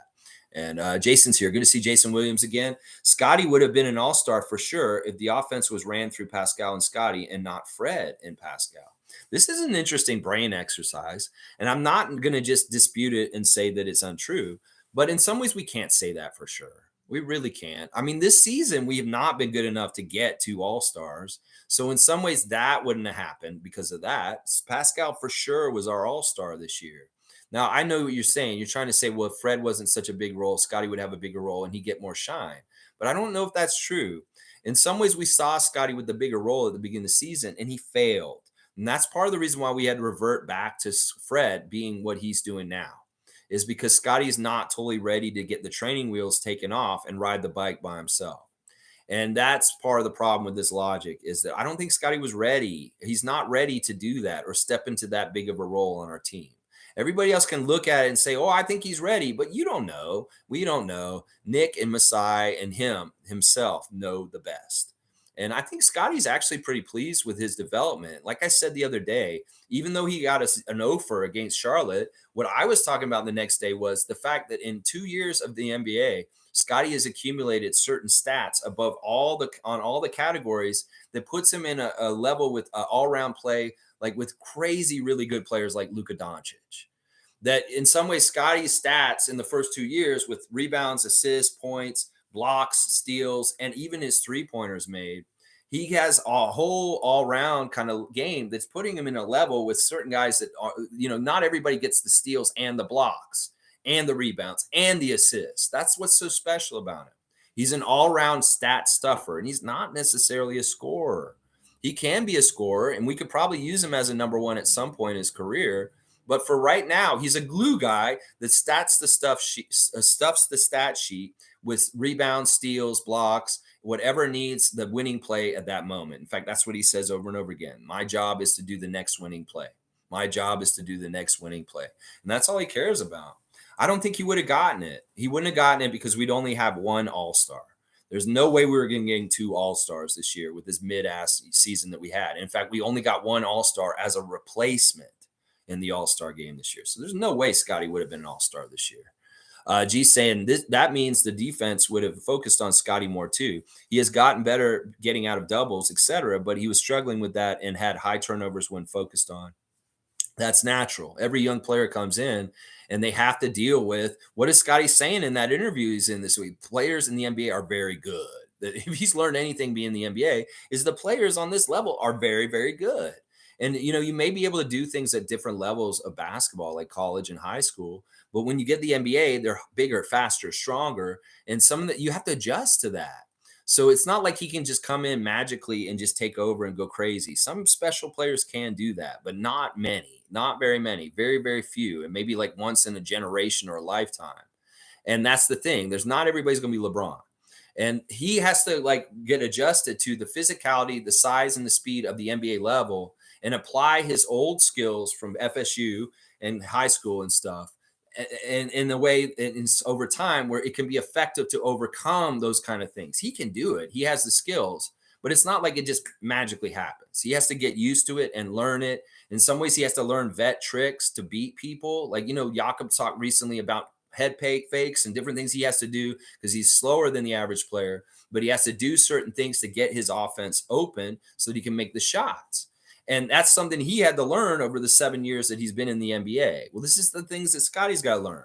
Specific things that he's got to do to adjust to the level of play in the NBA that's so much harder so that he can be effective and successful on that level. And it doesn't just magically happen overnight. I think that Scotty lovers don't realize that this is a learning curve, and he is learning and he's progressing very fast, but it has to happen on its own schedule. And that you guys don't determine that. As much as you love him and you guys are fanboys of him, you do not determine when Scotty's going to have his blossom in the way that you want him to. He will have it at some point. I do believe that, but you don't get to decide when that is. Let's see. G saying he will be all NBA everything, no doubt, but we can't judge based on how teams game plan for this team now. The dynamics would be very different. There is no given. Yeah, I agree with that. Seymour saying the guy, yeah, I cut that guy out. He's gone. Mike is saying Isaac Campbell, the Nick Nurse weed comment was a dunk, laughing my ass off. I saw it before. Yeah, I don't get that. I don't know what Nick's connection is with weed. I know his connection with Fisherman's Friend, but I don't know the weed one. Tom Duke saying, haha, Lex gets to miss all the genius that Tool Scotty guy said. I did not read them, so I don't know what he said. It was pretty easy to figure out he's a Pensair guy. It could have been Pensair himself on a burner. It sounds like one of his burners. Race Mode saying happy birthday to Carl. Awesome. I love that you guys are saying happy birthday to my brother at Dollywood today. Yeah, Dollywood. I've never been to Dollywood. Seems like it'd be a really fun place. Space Cadet saying shamelessly promoting his channel here should be an automatic ban. Did somebody promote their channel here? I didn't see it. Cool Cat saying Lex, his brothers learned to say basketball in the U. They learned to play basketball in the United States, and so that he didn't have any connection there with it. Okay, well, this is making more of the picture make sense. So he wasn't actually learning basketball. They weren't learning basketball until they went to the States, and that's why he didn't get exposed before. Cool Cat, thank you for giving me more pieces to the puzzle, and this makes more sense now that you're saying the way you said it, because it didn't make sense to me, the timeline. He's the youngest son. They're going into it. Why wouldn't he, I don't know. Logical saying Tom Duke, facts. I cooked him hard. Happy birthday to Carl. Good stuff. Good stuff, guys. And you like my little rant and going off on him. I love it. I love it. Tom Duke saying happy birthday, Carl Otts. Happy Easter, everybody. Yes, happy Easter this weekend. Today is Good Friday or something. What it was like Ash Wednesday and like it's Palms, all the different holidays this week. Religious holidays this week. I apologize if I butchered which ones are which. I know one of them's today. I think it's Good Friday. Isn't it Good Friday today? I don't know. I don't pay attention. I'm not Catholic. I'm not religious. Mike saying, Lex got that Dragon City karate. Come at me, bro. I'm serious. I mean, this is the thing. I'm putting myself on here. You can see me. People that come here can see me. That's a little bit daring in some ways. I'm not like the average internet troll or somebody who's like on there and you don't see them. You don't know where they are. I'm putting myself out there. I'm not like who Fred and Pascal were talking about this week. These guys can hide behind their anonymity. There's no anonymity here, boy. You come and see me and I'll fuck you up is what I'll say right now. So I'm one of those people rare on the internet that will back up what they're saying in person and will show you who they are so that they're not hiding in anonymity. So there you go. There you go. Line Hunter saying, Lex, streetcar suplex. I pay to watch that. See, first of all, a streetcar is very tall. How the fuck do you get him up there? Well, you throw his ass up there is what you do. And then you get up on that streetcar and you do a little lariat. Maybe you do a little suplex on top of the streetcar while it's heading down the street, going down towards Spadina Station on Spadina Avenue. Yeah, they used to have a song called Spadina Bus. I'm going to make an update. A new song, Spadina Bus. That's an 80s song. It's a cool song. Go look it up. Spadina Bus is a great song by a Toronto band. I forget their name, but I'll make a new song called Toronto Streetcar. Yeah, Spadina Streetcar. You'll find out. Oh yeah, real quick. Yeah. Monique is saying, W stream Lex always blocked out the negative. Keep at it togetherness tonight, please. Please show up tonight. Please, please, please. Bench, not just Chris and Precious. Guard the 3-ball well. Foul trouble for Tatum. Double him down. You go, Monique. Giving us some keys to the win tonight for the Raptors. This is all good stuff. We need to double these guys maybe. I don't know. We're going to have to figure it out. Let's just play real hard and come with the right effort, get a lead, and beat their ass. Let's get a win against the Celtics on their home court tonight. The opportunity is there. Go take it. Raptors. Take it this time. Don't just leave it on the table like you did on Wednesday. Take it this time. Go get it and make it happen. That's what I'm saying. Cool Cat saying it's Nick Nurse's play style. We saw the impact on Fred's body, Kyle's D. Yeah, Nick Nurse wants to run it through Fred. In some ways, they are in cahoots. I don't disagree this. Fred and Nick are in cahoots in some ways, but I think it's a positive thing for the most part. And it's kind of good that they have that connection, but in some ways, maybe it is not good for the team. I get it. He plays favorites. Some people call Fred the teacher's pet. I get what you guys are saying. In some ways, I don't like totally how much he's a focal point on our offense also. And if we could have other people step up and take more of that weight off of him, I would be happy with that. I'm with you on that. Seymour saying, not sure if I like Precious shooting threes. Your thoughts? Well, I'll say this. At the end of games, when we need big baskets, we don't want him shooting those threes then. I mean, we do need him to hit threes, but that's not necessarily a good clutch time kind of shot that we need to take. In fact, I'd rather him attack, maybe fake the three and go around and drive and get something more high percentage. But he's becoming a better reliable like 3-point shooter overall. So I'm not totally hating on Precious taking the threes. It's just I did see one against Boston on Wednesday, and I'm like, why did you do that? That's not necessarily the shot we want this late in the game when we really need to be executing baskets. Precious for three is not necessarily the shot we want at that moment. But at times, it's like I have no problem with it earlier in the game, or if he can get going and get some threes for us in earlier quarters. But if it's in the last 5 minutes, we need to work to get a better shot than just Precious shooting three. I really do believe that. MSJ saying, when you hit 1,000 subs, big donation coming from me, and I hope others. Awesome, MSJ. I appreciate that. Not why I'm doing this, but I appreciate the sentiment, and I will, it'd be awesome to get a little compensation for all my work here. But I appreciate you guys so much. I really do. Skater Dylan's here. All right, guys, we got Boston fan here. Let's see what he's saying. The West looks east this year for whomever makes it out of the Beastrin Conference. He's doing wordplay here. The West looks east for this year for whoever makes it out of the Beastern Conference. In some ways, I agree with what you're saying. I know what you're trying to say here. The Eastern Conference is stronger than the Western Conference this year. And a lot of people have been saying that this week. I know Jack and Leo were saying that this week, that they think that the top teams are Milwaukee, Philadelphia, and Boston, and that they're better than any of the other teams in the West. That in some ways, the East is destined to maybe win the championship this year. But, I might have to winders this real quick. What happens is sometimes what happens in the playoffs is if the one side is really, really tough and there's so many good teams on one side, they beat each other up. And then they get into the finals, and the other teams on the other side may have had an easier time getting to the finals than the side on this side. Brian Winders. The Celtics, they could get to the finals again this year. I hope they don't. I really, really do. I hope that it's like Philadelphia or Milwaukee. But somebody was talking about this. If you think about the play-in structure and the way things are going, it could be very likely the Celtics in the second seed may have to play the Miami Heat in the first round. Now, is that a first-round matchup that the Boston Celtics want? Kyle Lowry, Jimmy Butler, and Bam Adebayo and the Miami Heat? No, that's not fun. And then if you beat them, you go into the second round, you're probably going to have to play it would be you guys would get the next middle one. So you probably play Philadelphia in the second round. So Boston would have to play Philadelphia in the second round. That means Miami, Philadelphia, and then in the Eastern Conference Finals, Milwaukee. And then you got to play the Western Conference team. I'm telling you, the Eastern Conference being strong isn't necessarily good for the Eastern Conference teams, because they're going to fight each other, beat the shit out of each other, maybe even injure each other a bit.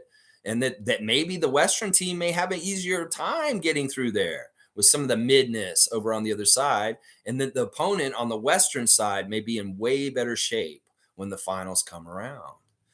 I don't know. This is something that I could speculate on. It sounds like sound logic.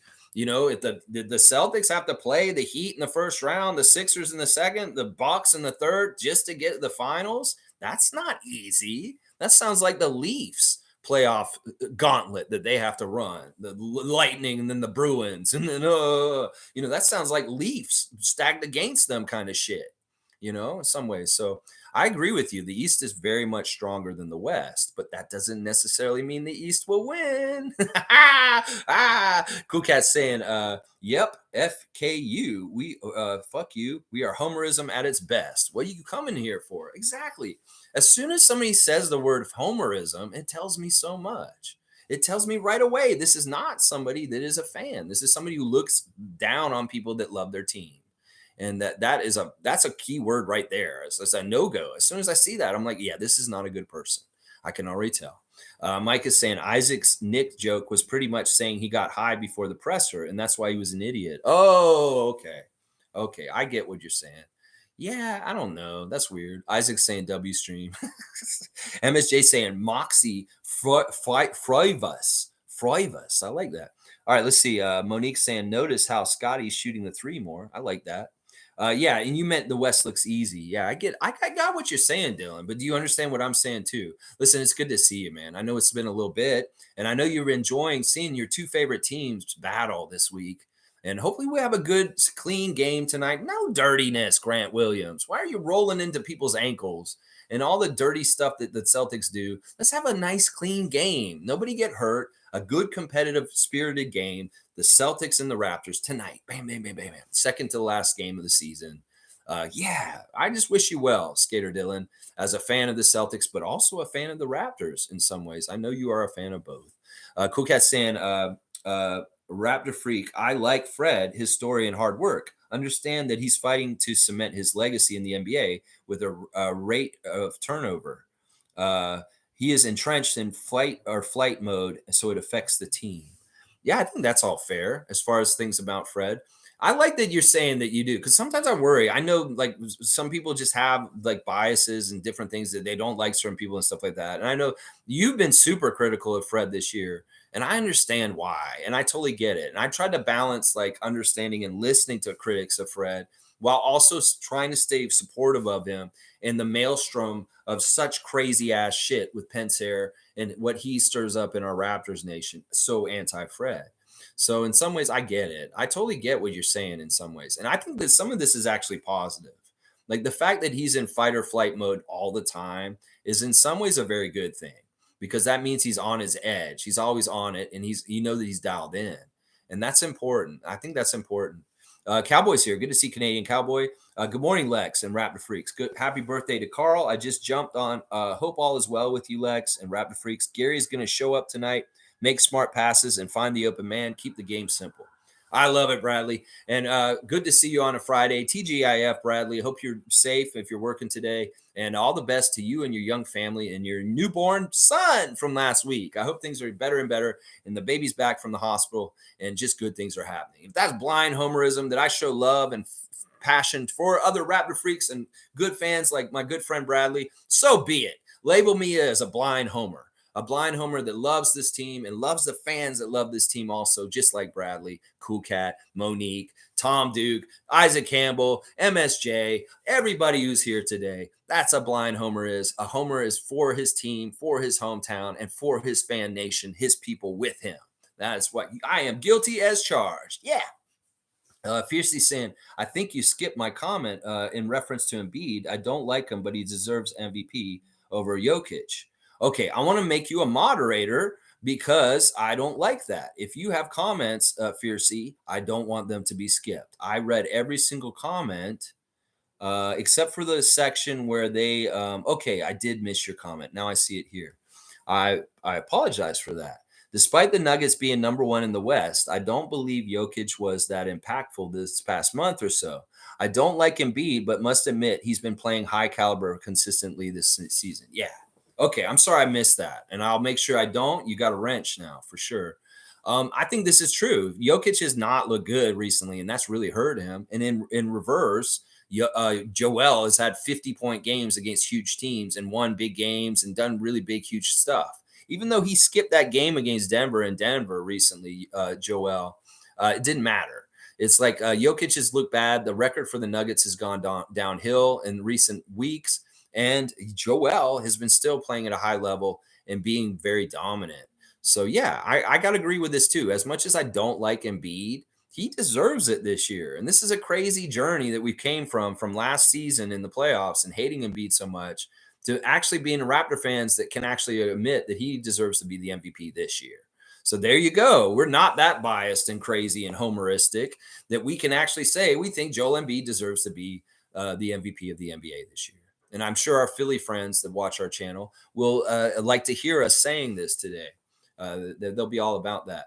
All right, let me see. I'll get back. I'm sorry about that, Fiercely. I'll make sure that I get everybody's comment for sure all the time. Let's see. Shane's saying, Fiercely, he didn't skip your comment. He didn't see it. It happens to me about 1 in every 4 messages consistently. It's messed up these days. All right, I'm gonna give you a wrench too. Anybody who feels like their comments aren't getting through, Shane, I know that Tom told me when he came here that you felt like I was ignoring you. It's never the case. I really do read every single thing that I see. And if I do overread it, it's really tough. Like sometimes to try and find where I am in my place. And it may be by mistake at any time, but it's never, ever on purpose, guys. I don't want y'all to think I'm ignoring you unless it's a troll like there was before.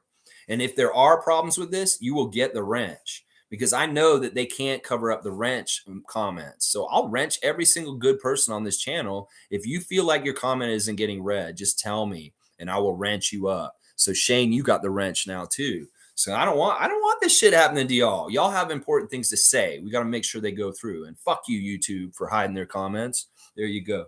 Fiercely saying, I'm French. Never heard the term Homerism. What does it mean? Well, basically, it's like it's somebody telling you that you're too for the team, like too positive, and you're too like for the home team. It's based on home team. You're a homer means that you root for your team blindly and that you're just positively for them. It's a very apropos comment for us. We are homers. There's nothing wrong with that. But to me, a homer is synonymous with the word fan, that it's the same damn thing. And that when people use the word homer, they're trying to use it as like a slur or as like a put down.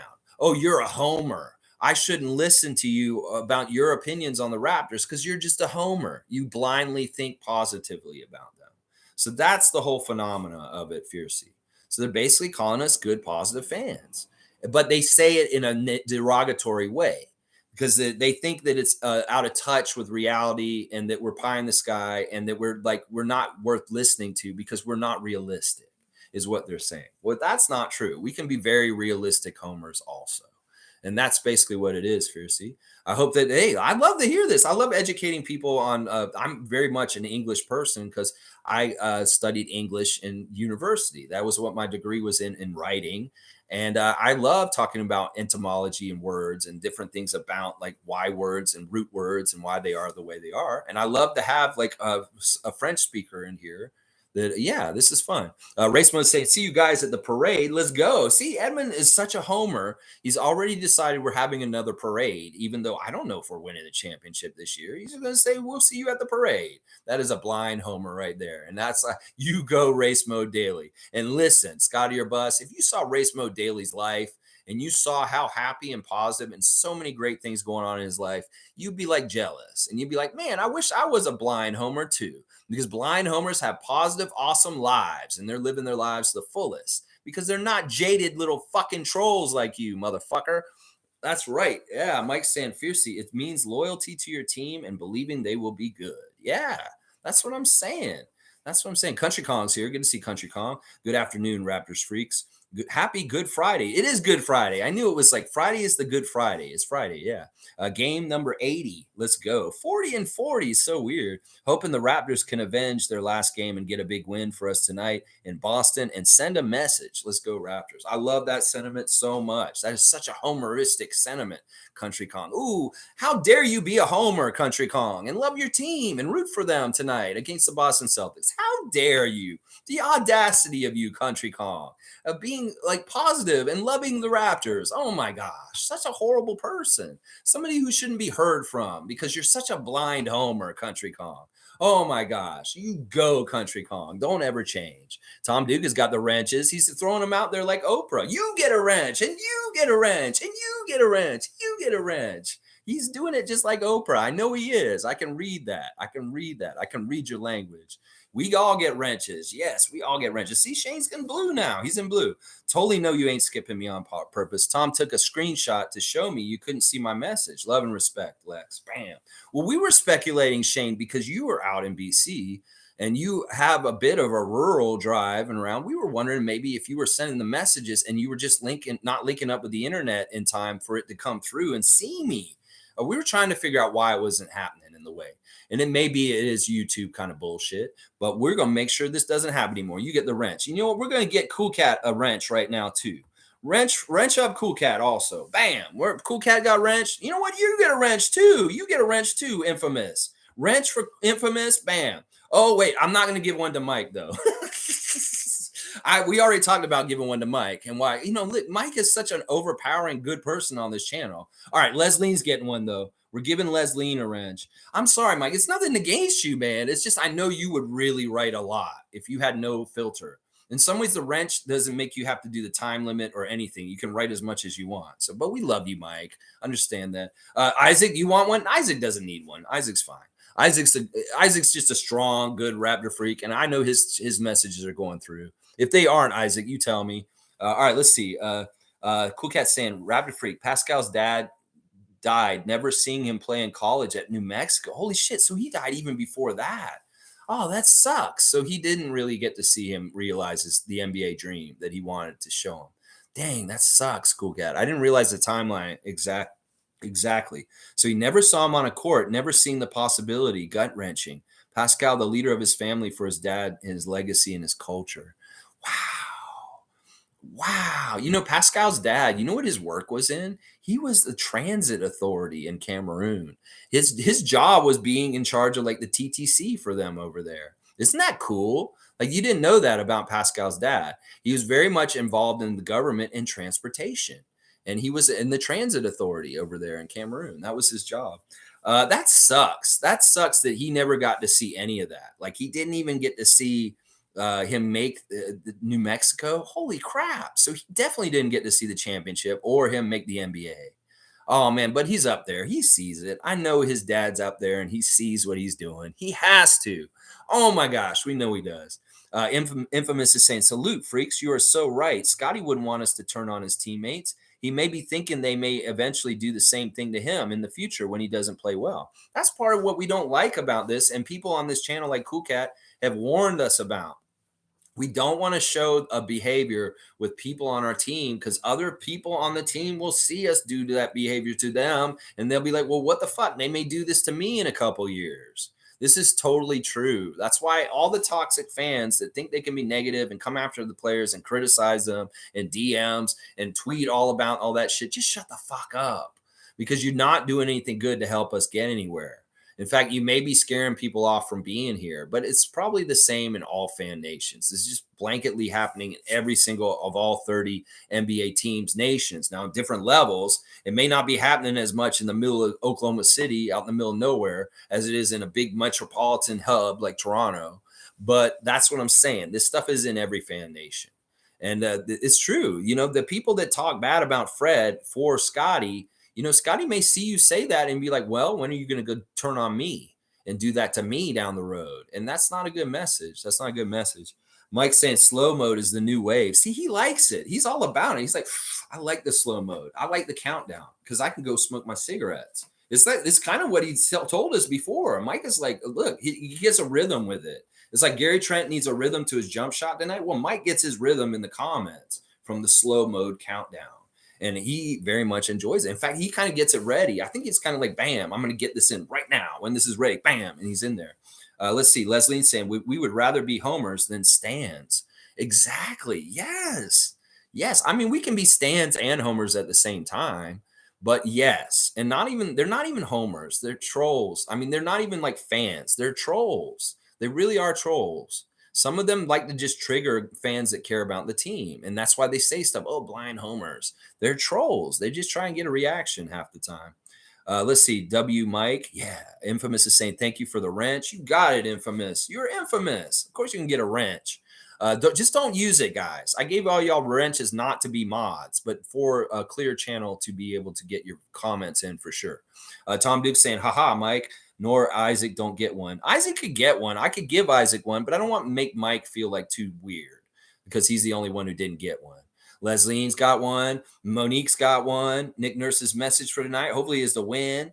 Let's see. But Race Mode Daily, we'll give him one too. Why not? Oh, he deleted his message. I don't know why. Let's see. All right, we're finished up. We're at 3 hours. Holy crap, once again. All right, guys.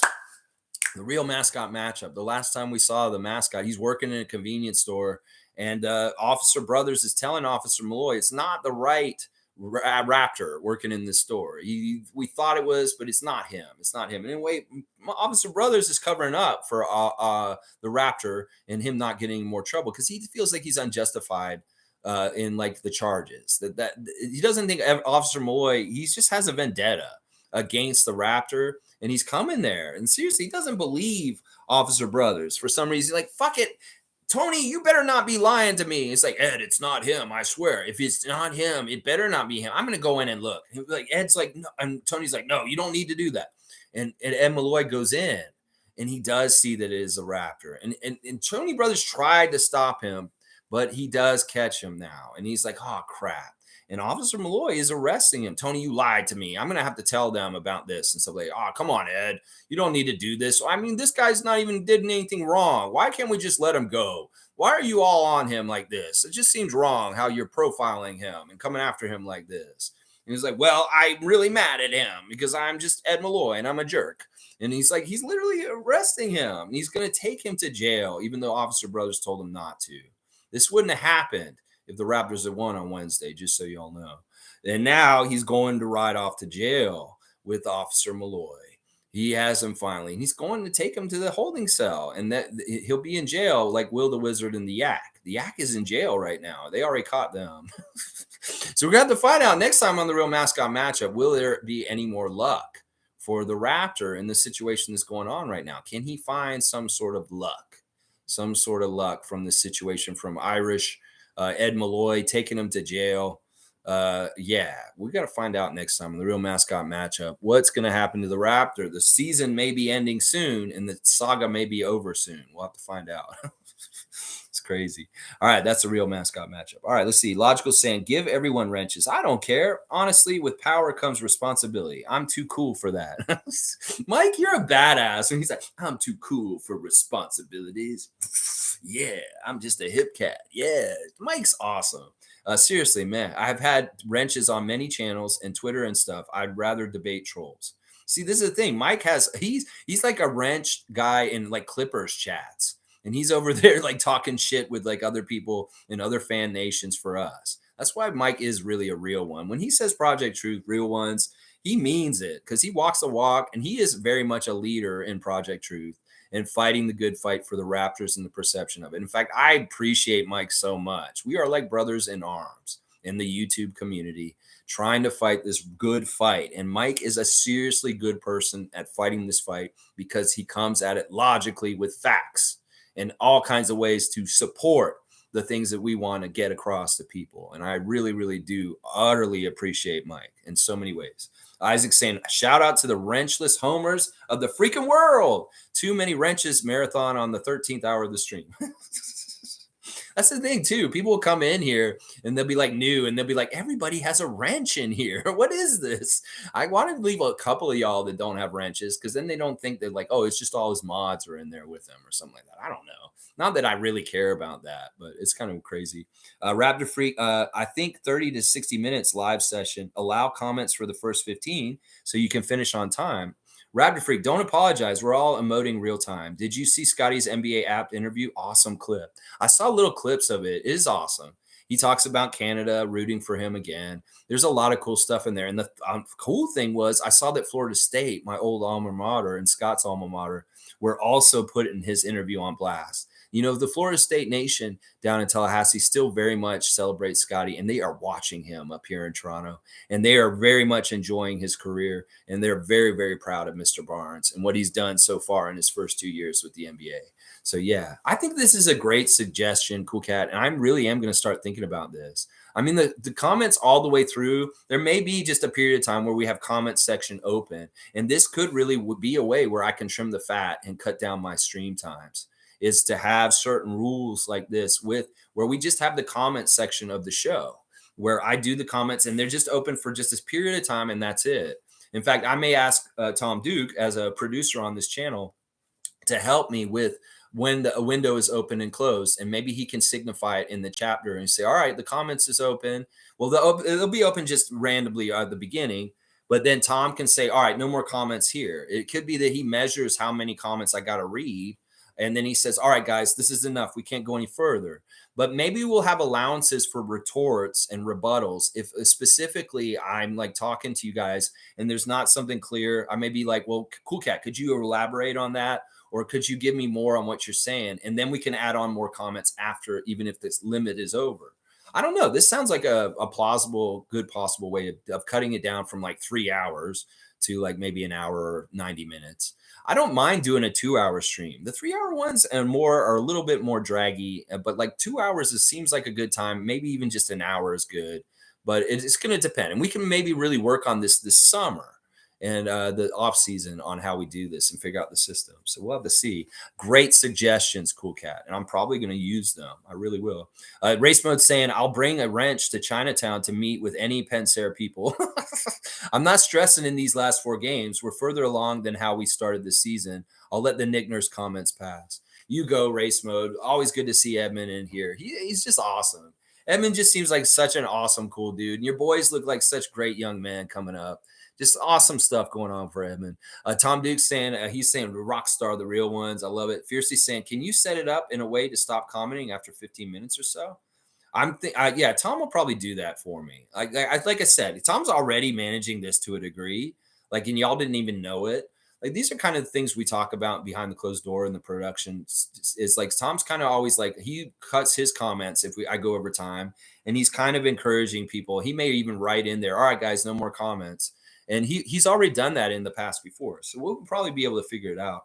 Monique saying all around great discussions today. Thank you, Monique. I appreciate you. You're a big part of our nation for sure. A strong leader in our Raptors superfan nation, Monique Lawrence.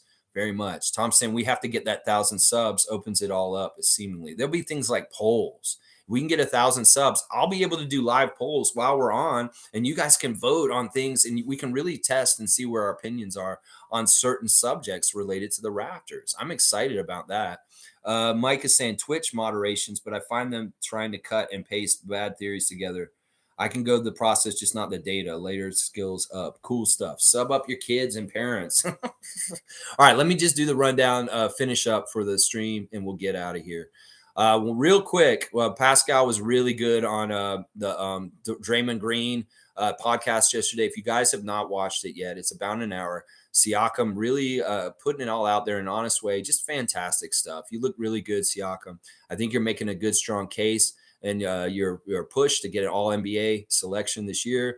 And I think you came off really good on it. So you're doing a good job with the PR this week and getting closer to that.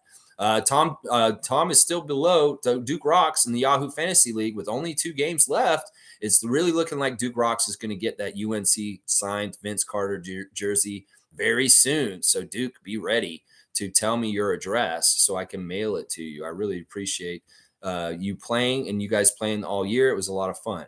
Tonight, the injuries for the game. Peyton Pritchard, Malcolm Brogdon, Marcus Smart, Derek White, all out for the Celtics. They're going no point guards. All 4 of their point guards will be out tonight, and they'll be playing Jason Tatum and Jaylen Brown at the point guard tonight. So we're going to see a bigger lineup for the Celtics tonight. I really expect like a lineup of like Brown at point guard, Tatum at shooting guard, Sam Hauser at like the 3, and then like Robert Williams and Al Horford up front, something like that. So they're going to have a big lineup, and it'll be interesting. No Brogdon, no White this time, and still no Marcus Smart. I have no problem with that.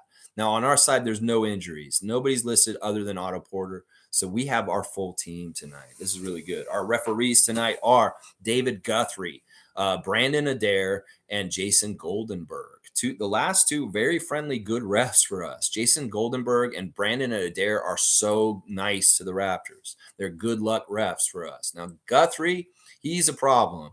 And he did a little bit of a ref hit job on us in Philadelphia last Friday. So I'm a little worried about David Guthrie tonight. But those 2 young refs underneath him, they're good refs. So hopefully they'll do a good job tonight. Race Mode saying, Lex, I always appreciate the kind comments, but this channel keeps me sane and why I tune in every day. I appreciate that, man. I appreciate that, Race Mode. Seriously. And W for the wrenchless, as Isaac put it. Seriously, we're a family. And this is not lip service. I get a relationship with you guys. I get to know more of each one of you, and I really do pay attention. Each one of you have your own personalities and your own lives, and I do pay attention because it matters to me. And I have a really good memory. So I'm very good at remembering different things about each one of y'all. And you really do kind of shape as characters and people in our nation in my head. Like I think about Shane Waters out west. I think about who Cool Cat is and what life Cool Cat's living with going to the islands and going to so many games and just being a really cool super fan of the Raptors. Cool Cat is a real one. And I have so much respect for every one of y'all. And every little detail I find out about you guys is so fun to find out each individual, like how different we all are. And from all kinds of different aspects and things in our lives, we all share the same passion.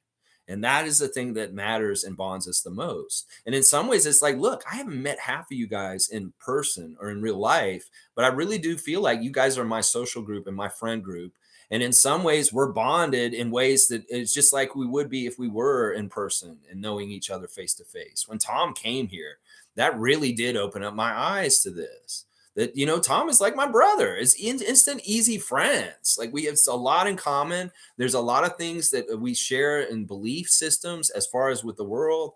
And that is so fun and nice to feel like you belong. In some ways, that is part of what I love about this channel is that we all belong together and there's no denying that. And that is something that it feels good to belong with something. And I love that. I love that so much. Tom, I'm thinking about coming to see you in July, just so you know. I don't know. We'll have to talk about this on off the channel, but I am very seriously thinking about coming out to Victoria in the month of July this year. And so we need to talk about this and see if you can get me out there and see how, if we can do some of the things we were talking about when you were here on the visit here. That I'd like to come out there and work with you and learn about the gardening and the plants and the things that you're doing out there. I definitely like to learn that stuff. So maybe I might be coming out to Victoria for a week or so out there, if that's okay. And we'll figure that out. Let's see. Monique saying, so good to have a full team. That's right, Monique. A full team with our roster on the court and a full team here in our channel family. That's right. We got a full team. Mike's saying, we are living the same life, just apart and in our own styles. It's beautiful. That's right. Smoking your cigarette. Right on, Tom. Let's go gardening. That's right. I hope that invite is still there, Tom, because I'm seriously going to probably take you up on it.